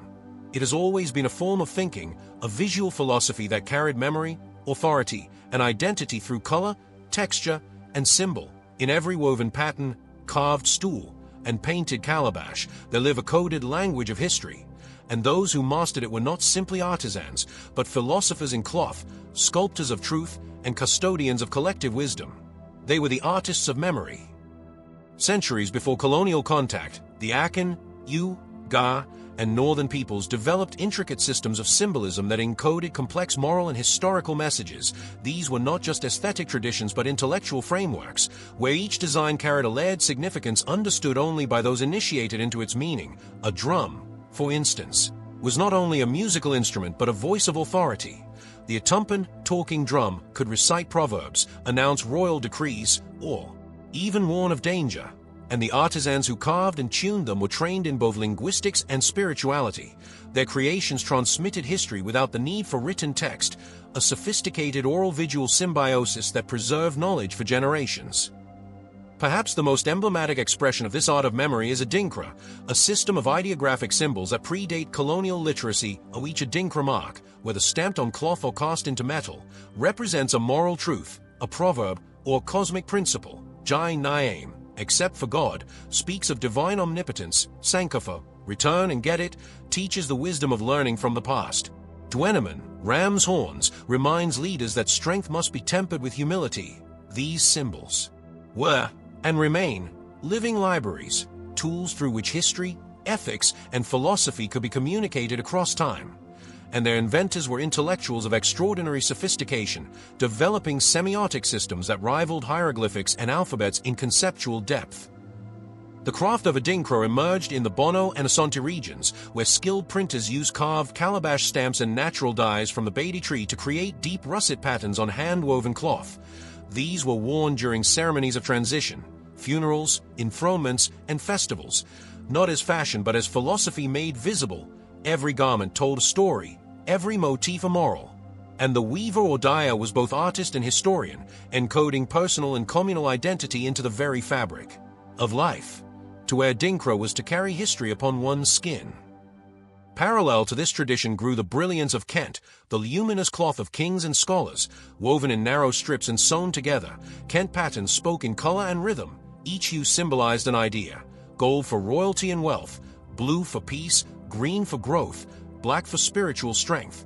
But the weavers of Bonwire and Agotim did not merely combine colors, they constructed meaning. Every pattern bore a name, a proverb, a lineage. Ima Da, it has not happened before. Celebrated innovation, Adwiniasa, skill is exhausted, signified mastery. And Fathiafat and Nkrumah later commemorated national unity through marriage. Kent thus became a living manuscript, its warp and weft a dialogue between past and present. The loom was the philosopher's desk, the thread his ink, the design his testimony. Sculpture and carving also formed crucial strands in this intellectual fabric. Among the Asante, Fant, and Dagomba, woodcarvers were entrusted with creating stools, linguist staffs, and royal regalia that represented metaphysical concepts. The golden stool, for example, was not merely a throne but a sacred embodiment of the Asante nation's soul. Crafted by Okomfo Anoki through divine revelation, it symbolized collective unity beyond human rule. Meanwhile, linguist staffs, Okiempoma, bore gold ornaments depicting proverbs that guided political speech. A bird perched on a crocodile's back might represent interdependence, while entwined crocodiles sharing one stomach yet fighting for food symbolized political disunity. These carvings were therefore public philosophy, teaching rulers and subjects alike how to live wisely. Northern Ghana contributed equally to this artistic philosophy through its rich leatherwork, pottery, and wall paintings. The Gurunsi and Kassina peoples, for example, transformed their mud houses into dynamic canvases. Geometric murals in red, black, and white covered the walls of compounds, each motif expressing lineage, fertility, and protection. Women artists, often anonymous, sustained this visual heritage as a form of spatial memory. Their homes became living archives of identity, a kind of architecture that spoke. These traditions reveal that art in Ghana was not separated from daily life. It was a continual act of remembrance, a conversation between spirit, nature, and society. Music and dance completed this ecosystem of memory. For the Yu and Dagomba drummers, rhythm was a historical record. Each beat sequence corresponded to stories of migration, warfare, and morality. Master drummers memorized entire genealogies through patterns. Thus, a festival performance was both entertainment and education, a rhythmic retelling of who the people were and where they came from. This profound relationship between art and memory was tested under colonial rule. European administrators, unable to decode these symbolic systems, dismissed them as primitive ornamentation. Missionaries burned Adinkra cloths deemed pagan, and ethnographers classified sculptures as fetishes rather than philosophies. Yet the symbols survive underground, hidden in church murals, school emblems, and domestic fabrics. Artists adapted, embedding old meanings in new forms, a quiet rebellion. Through aesthetics, their resistance proved that memory, once woven into the fabric of a people, cannot be erased. In the post-independence era, these symbols re-emerged as emblems of national identity. Kwame Nkrumah adopted Adinkra and Kent motifs in Ghana's civic imagery to link the new republic to ancient wisdom. Universities and ministries adopted logos rooted in traditional symbolism. Artists like Kofi Anchubam, Ablade Glover, and Theodosia Okar carried forward this heritage, transforming indigenous visual philosophy into modern expression. Through them, Ghanaian art reclaimed its intellectual dignity, not as imitation of Europe, but as continuation of its own genius. Today, Ghana's artists of memory continue their silent revolution in fashion, digital design, architecture, and literature. The old languages of color, line, and pattern are reborn. Young designers reinterpret Sankofa on urban murals, sculptors translate oral proverbs into metal installations, and filmmakers encode ancestral symbols in cinematic imagery. Each medium becomes a new vessel for old wisdom, a reminder that Ghana's true archives are not locked in museums, but carried in bodies, gestures, and fabric. The legacy of Ghana's artists of memory lies in their understanding that beauty and knowledge are inseparable. To create was to remember, to adorn was to affirm, to weave was to write. They proved that history could be preserved not through conquest or scripture, but through rhythm, symbol, and craft. and their silent brilliance endures, reminding the world that the deepest truths of a civilization are often stitched, carved, or sung, not written. Part 12. The Healers of Earth and Spirit, Herbal Science Before Medicine. Long before laboratories and stethoscopes, Ghana's forests were living pharmacies, lush sanctuaries of healing guarded by those who understood the silent languages of leaves, roots, and rivers. These healers were scientists of the unseen, blending botany with spirituality, chemistry with cosmology. Their craft was not superstition but science in its purest, earliest form, an art of balance between human life and the living earth. Across the Akan forests, Plains, and Dagomba savannas, healing was guided by a philosophy that health was harmony, not merely the absence of illness but the balance of body, mind, spirit, and environment.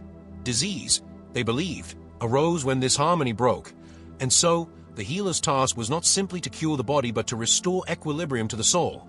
This view created a holistic science rooted in observation, experimentation, and ritual, a system refined over centuries through empirical knowledge. For every plant was known by name, nature, and power, and every cure was a dialogue between person and plant.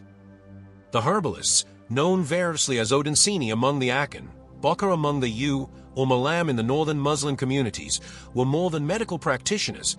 They were custodians of ecological wisdom. Each lineage of healers preserved secret formulas passed down orally through apprenticeships. Knowledge was guarded because it was sacred, not proprietary. A healer's moral discipline was considered as essential as his skill. Those who used plants for harm or greed lost their spiritual license. Healing was a covenant with nature, an act of service, not exploitation. Among the Akan, the forest was often personified as Asasier, the Earth Mother, revered as both giver and judge of life. Before entering a grove to collect herbs, healers performed rituals of greeting and permission, offering libation or prayer. To cut without asking was a spiritual offense. This practice ensured sustainable harvesting long before the concept of environmental conservation existed. Thus, ecological science and moral responsibility were entwined. Each herb plucked was a negotiation, each cure an act of gratitude. The pharmacology of these healers was remarkably advanced. They recognized hundreds of medicinal species, pre-keys, tetrapleura tetraptera, for postpartum healing, nkran leaves for malaria, dawa pods for digestion, and kontamaya for blood strength, antiseptic pastes made from neem bark treated wounds, decoctions of morinda roots cleansed the blood, bark of Alstonia bune reduced fever. These remedies were discovered through meticulous trial, error, and observation, a body of empirical data recorded not on paper but in practice, tested by generations, refined by results, and preserved through memory.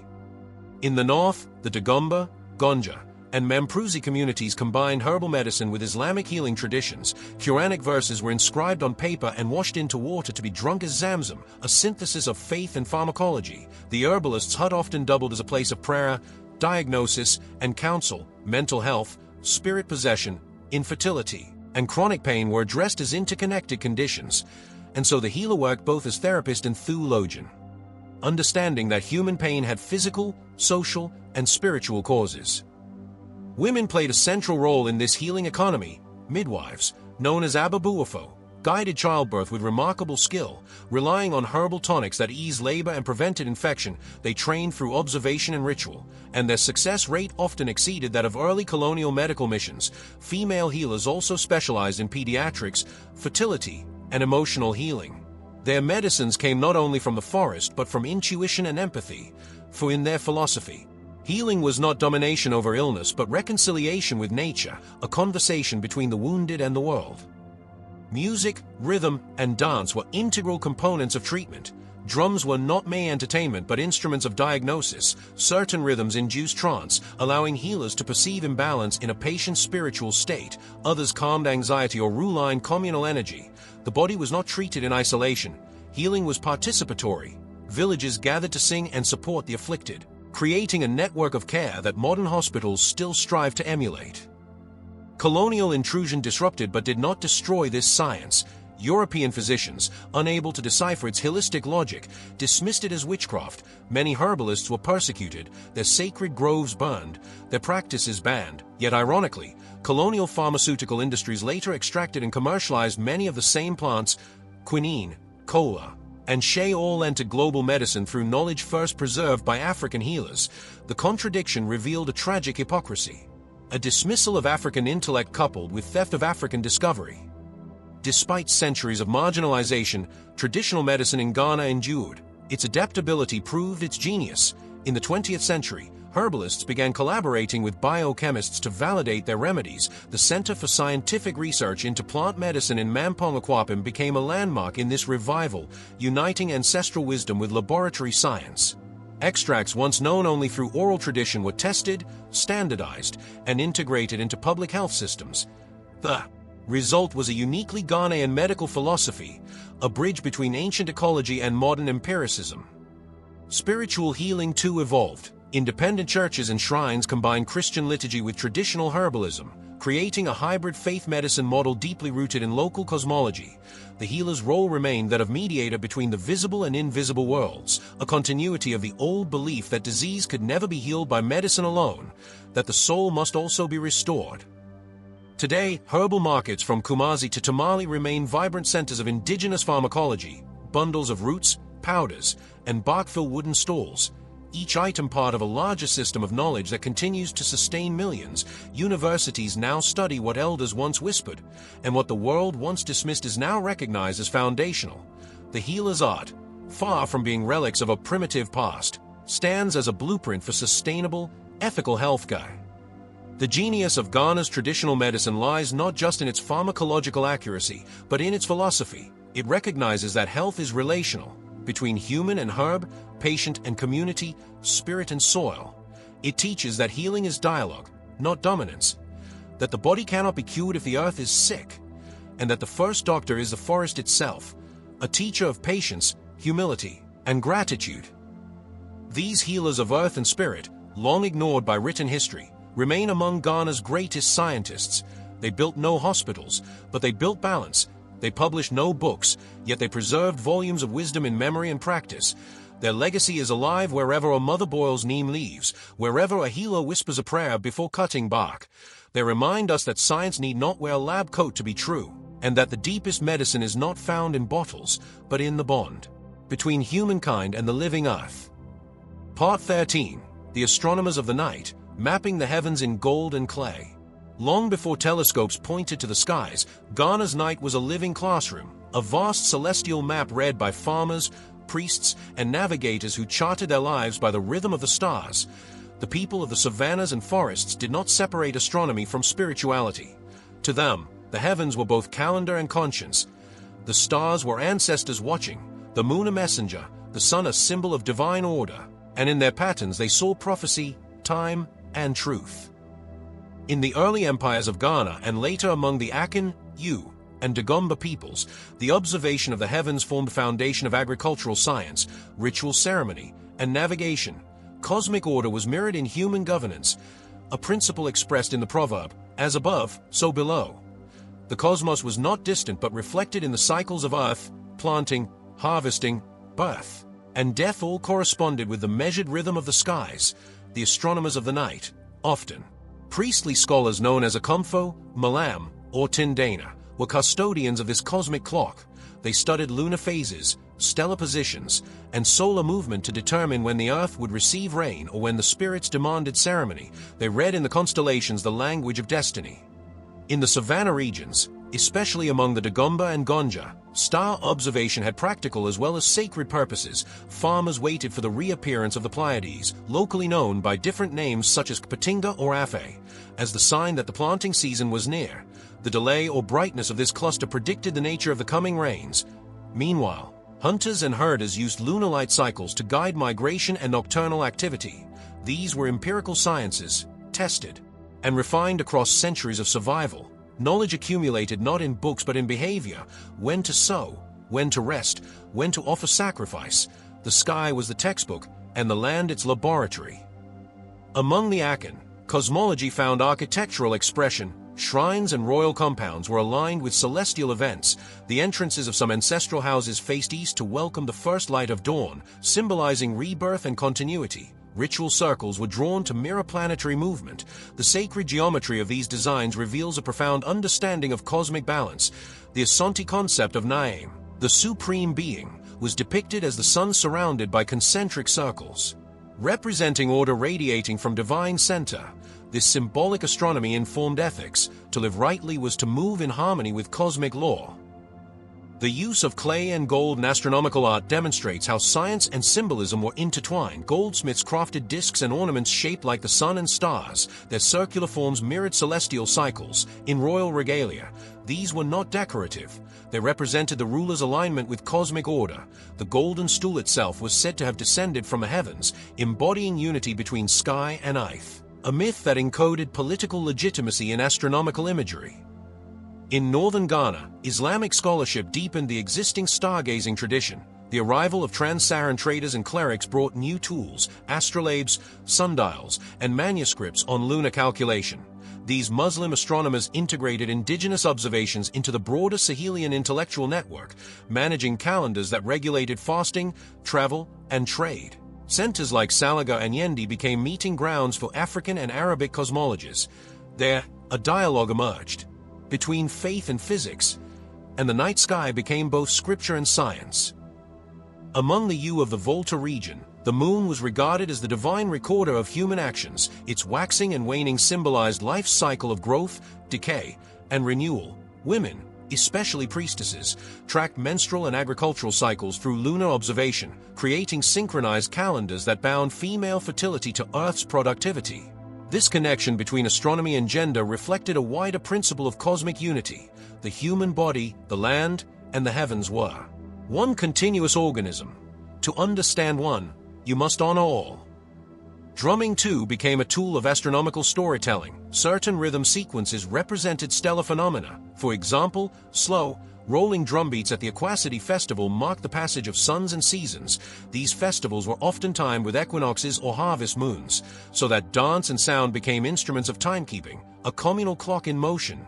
And through such practices, the Ghanaian worldview preserved a unique synthesis of science and art. The colonial encounter disrupted this celestial continuity. European missionaries mocked local star rituals as pagan superstition, imposing Gregorian calendars that erased traditional lunar reckoning. Astronomical knowledge once tied to survival and spirituality was marginalized, but it did not disappear. It retreated into festivals, folklore, and naming systems. The Akan naming of days, Kwame for Saturday born, Akua for Wednesday born, etc., was in fact a remnant of solar lunar time. Philosophy, each day associated with a planetary force governing destiny. Thus, even when colonial systems overwrote indigenous calendars, the cosmic memory endured in language. The stars still lived in the names of the people. In recent decades, scholars have begun to re-examine Ghana's indigenous astronomy. Anthropologists and astrophysicists now study how ancient Ghanaian farmers predicted weather patterns through celestial indicators. These findings reveal a form of empirical observation science that predated European meteorology, a deep environmental awareness encoded in ritual and myth, and increasingly, educators are integrating these teachings into sustainable agriculture programs, recognizing that ancient stargazers were not merely spiritualists but environmental scientists, reading the heavens to care for the earth. Modern Ghanaian artists, poets, and architects have revived the cosmic imagination. Installations in Accra and Kumasi mirror star constellations in urban design. School programs encourage youth to document traditional sky lore from elders, and contemporary writers reframe ancestral astronomy as ecological ethics, for the old wisdom still holds. Humanity is not separate from the stars. Our breath, our crops, our lifetimes pulse with the same rhythm, and to forget the heavens is to lose our sense of direction. The astronomers of the night left no telescopes, but they left time itself. Their legacy endures in the farmer's watchful eye, the child's day name, the ritual drum, and the sunrise prayer. They taught that science and spirituality need not be enemies, that to observe the cosmos is also to honor creation, and that every shining star is a teacher, a reminder that knowledge begins not in instruments, but in wonder, and that perhaps the greatest observatory ever built was the human soul looking up. Part 14. The Guardians of Continuity, Oral Tradition, and the Science of Story. In Ghana, the written word arrived late, but wisdom had always been alive in the air, carried by voice, memory, and rhythm. For centuries, before ink touched paper, history was sung, recited, and performed. And those who kept it were not merely storytellers, but scientists of continuity. They were the Anensa Semfo, the griots, the linguists, and the praise singers who ensured that the knowledge of a people never perished. Their words were the archives of nations, their voices the libraries of time. In the great courts of the Akan and Dagomba kings, oral historians served as living record keepers.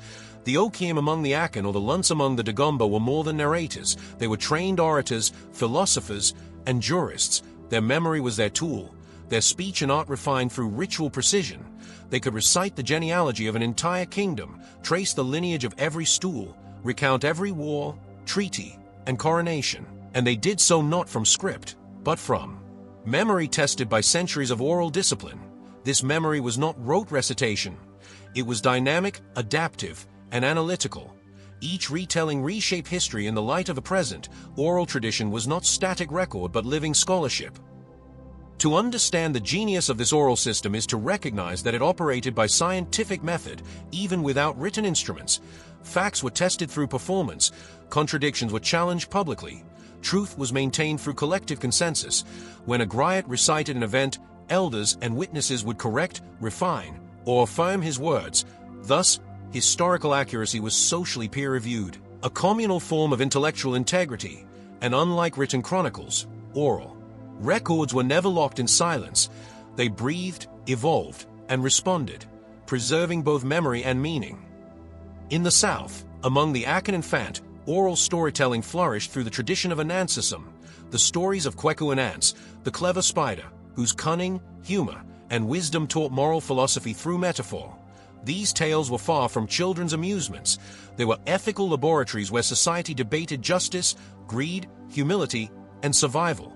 Anant's wit mirrored the human condition. His victories and follies revealed the consequences of intellect without morality. Through him, storytellers transmitted complex ideas of ethics and power, accessible to all ages, a democratization of philosophy through narrative.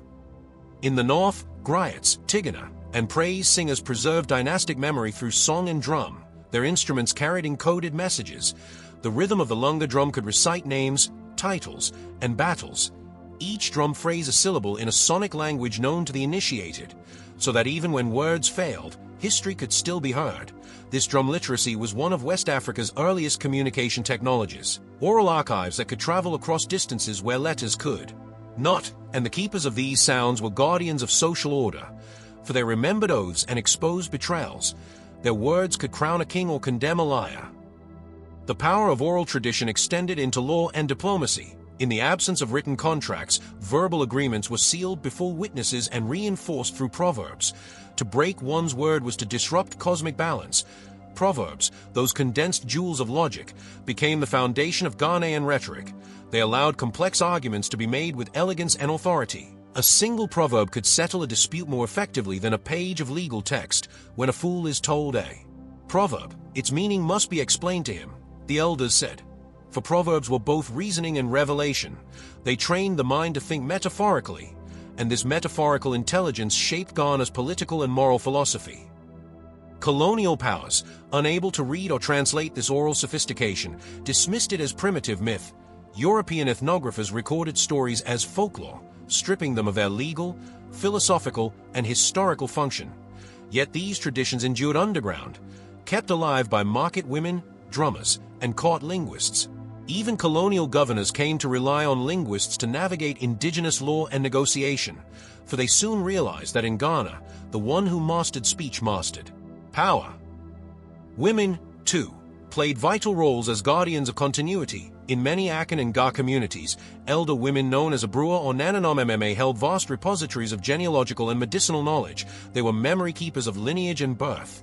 Their songs mark rites of passage, from naming ceremonies to funerals, each performance layered with coded meaning. A lullaby might conceal a political protest. A dirge might record the moral failures of a chief. Thus, women's voices maintained the moral conscience of the community. Their stories preserved the truths that the powerful sought to forget. Language itself was a tool of intellectual resistance. Ghana's multilingualism ensured that oral knowledge was never confined to a single worldview. Akan proverbs, Yu songs, Ga chants, and Dagomba praise poetry each offered unique modes of reasoning. This linguistic diversity made Ghanaian oral thought plural, adaptable, and resilient. When writing came, it did not replace orality, it became its companion. Modern Ghanaian literature, from Kobina Siki to Emma Ataredu, carries the cadence of ancestral storytelling, written words that still sound like speech. For the oral spirit never vanished, it evolved. The mechanics of memory within these oral traditions reveal an extraordinary cognitive discipline. Griots trained for years to master tonal patterns, rhythm structures, and genealogical mapping. Memory was aided by poetic meter, repetition, and melody. These were mnemonic technologies as sophisticated as any written indexing system. A single phrase could trigger an entire narrative chain. Thus, history was stored not in scrolls but in sound, and the mind became both library and instrument. Technology powered by human presence. In modern Ghana, oral tradition continues to shape national identity. Radio talk shows, political rallies, and court proceedings still rely on the authority of proverbs. Hip-life musicians and poets reinterpret Anan's stories in beats and rhymes. Elders tell the same tales to children under streetlights that their ancestors once told by fire. And scholars now document these oral histories as the foundation of Ghanaian historiography. For to understand Ghana's past, one must listen, literally, to the echoes of its voices. The genius of Ghana's oral culture lies not only in its capacity to preserve memory but in its philosophy of communication. It teaches that knowledge must live in dialogue, that truth is refined in exchange, and that a story, once told, belongs to all. This democratic essence of wisdom remains the heartbeat of Ghana's civilization. It kept history alive when empires fell, when scripts burned, when voices were silenced. For as the elders say, a story told is a fire rekindled. And in that fire, Ghana's unsung geniuses still speak. Part 15, Beyond Empire's Shadow, Reclaiming Ghana's Intellectual Inheritance. As the sun set over the Volta and the last echoes of colonial empires faded, a new generation of Ghanaians began to ask the most essential question: what truly was lost, and what had always remained? For long before European maps, universities, and missions, there had existed a vast intellectual landscape, written not in ink but in innovation, ethics, and endurance. The genius of Ghana had never vanished. It had been buried beneath layers of imported narratives. And now, in the quiet determination of scholars, artists, and thinkers, that buried brilliance began to rise again. The reclamation began with memory, not nostalgia, but recovery, a deliberate effort to trace back the roots of Ghanaian knowledge systems that colonial education once dismissed as superstition or myth. Post-independence intellectuals such as Kwame Nkrumah, J.B. Dankwa, and Ifiwa Sutherland urged the nation to look inward, to rediscover philosophy in proverbs, science in metallurgy, architecture in earthworks, and governance in communal ethics. They understood that the future could not be built upon borrowed blueprints, that true progress required reawakening what had always been native genius. And so, the process of intellectual decolonization began. Nkrumah's dream of an African personality was not mere rhetoric, it was an epistemological revolution. To redefine how knowledge itself was valued, he envisioned universities rooted in African experience, curricula that began with the Nile, the Niger, and the Volta rather than Athens or Oxford. His Institute of African Studies at the University of Ghana became a laboratory for reclaiming indigenous knowledge. Linguists documented endangered dialects, historians compiled oral genealogies, and philosophers debated African humanism. This was not about rejecting the modern world, but about expanding it, to make it whole again. For Ghana's intellect was never provincial, it had always been universal in scope, yet grounded in soil. Artists joined this renaissance, weaving history back into form. Painters, dramatists, and sculptors reclaimed ancestral symbols once labeled tribal. They reimagined them as carriers of living philosophy. Kofi Anchebam's murals, for instance, portrayed Ghana's independence as both political and spiritual liberation. Ifiwa Sutherland's plays fused oral storytelling with modern theatre, giving ancestral wisdom new voice on contemporary stages. These artists were not simply creating beauty, they were rebuilding identity through aesthetics. For in Ghana, art has always been an act of remembrance, and remembrance, an act of resistance. The rediscovery extended beyond the arts. Scientists and engineers began studying traditional practices not as relics, but as data. The irrigation systems of northern Ghana, once dismissed as primitive, revealed sophisticated hydrological logic suited to semi-arid environments. The Ashanti goldsmiths' smelting techniques proved to operate at precisely controlled temperatures using organic fluxes unknown to early European metallurgy. Herbal medicine, once suppressed, entered laboratories. Researchers like Professor Alex Dedu and herbalists across the Volta region began bridging ancient plant knowledge with biomedical science. Thus, tradition evolved into modernity, not by imitation, but by continuity. Meanwhile, in classrooms and communities, elders resumed their roles as teachers. Outside the colonial framework of education, they taught ethics through story, geometry through craft, diplomacy through proverb. Young people began recording oral traditions digitally, preserving centuries-old narratives with new tools. The smartphone became the new talking drum, the archive of tomorrow built upon the voice of yesterday. This fusion of ancient and modern formed a distinctly Ghanaian model of innovation, one that does not discard the past but reactivates it. This intellectual resurgence, however, was not without struggle. Globalization brought new challenges. The temptation to measure value by Western standards persisted. Many young Ghanaians, educated in foreign systems, inherited fractured identities. Yet even among these tensions, a quiet revolution continued. Writers like Ama Ataredu, Aikwe Iyama, and later Ni Ayikwe Parks crafted literature that rebalanced the narrative. They wrote in English, but thought in Akan, U, and Ga. Their syntax carried the cadence of ancestral rhythm. Their stories wove together history, identity, and resistance. Language became the battlefield where intellectual sovereignty was reclaimed. Economists, too, look backward to move forward. In the pre-colonial trade networks of the Gold Coast, they found models of decentralized market governance and cooperative wealth distribution. Modern entrepreneurs drew lessons from communal systems such as Noboa and Susu, reinterpreting them as microfinance structures suited to local economies. Thus, economic policy itself began to reflect cultural logic, not imported theory, and in that synthesis, Ghana's intellectual independence deepened. The spiritual dimension of Ghana's genius also resurfaced. Indigenous cosmologies, long dismissed as animism, revealed profound ecological and ethical philosophies. The Akan concept of Sankofa, go back and fetch it, became both a proverb and a principle, a reminder that progress demands retrieval, that to move forward, one must turn back. Environmental scholars and spiritual leaders began using ancestral frameworks to advocate for sustainability. Forests, once sacred under traditional taboos, regained legal protection. The logic of balance between human and nature, long ignored by industrial paradigms, returned as a modern environmental ethic. Thus, the old gods found new relevance in the age of climate crisis. Across universities, temples, and villages, a new kind of dialogue emerged. One that treated oral historians and scientists as equals, priests and physicists, farmers and philosophers, each recognized as custodians of knowledge. For Ghana's intellectual future could not belong to a single discipline. It was to be woven from many strands, the oral and the written, the ancient and the digital, the spiritual and the empirical, a tapestry of wisdom stretching beyond the shadow of empire. This rediscovery of genius also transformed Ghana's relationship with Africa and the world. As Pan-African networks expanded, Ghana became a beacon once more, hosting scholars, artists, and activists from across the continent. Accra, like Timbuktu centuries earlier, became a crossroads of ideas, where old manuscripts met new algorithms. Where elders' proverbs shared space with global debates on artificial intelligence, the past was no longer distant. It was present, alive, evolving, a dialogue across centuries. And yet, the deepest genius of Ghana lay not in its gold or empires, nor even in its intellectual institutions, but in its people's unbroken faith in memory. For through conquest, conversion, and globalization, they never allowed silence to replace story. They preserved the essence of their civilization in sound, gesture, and rhythm. They transformed survival into wisdom, and that wisdom, now finally recognized, reveals Ghana not as a footnote to empire but as a fountain of human thought.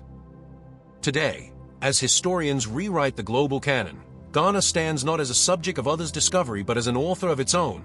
Its unsung geniuses, the builders, philosophers, healers, and storytellers, are no longer shadows behind colonial monuments. They are the architects of continuity. Their brilliance echoes through every proverb, every melody, every idea born from the soil of resilience. For the world is finally beginning to understand what Ghana always knew, that genius is not given by empire. It is inherited by those who remember and those who dare to reclaim. Thus ends a journey beyond colonial narratives, a return to origins, not to remain there, but to rise from them. For Ghana's story was never one of silence, it was always one of song. And that song, sung for 1,000 years, still carries across the savannah, whispering that the true measure of civilization lies not in conquest, but in continuity. And in that truth, Ghana's unsung geniuses stand eternal. Thank you for watching. Ghana's story reminds us that genius is timeless, thriving beyond empire and conquest. If you enjoyed this journey through rediscovery, like, share, and subscribe for more untold histories. Let's continue unveiling Africa's brilliance, one story at a time. See you in the next exploration of hidden history.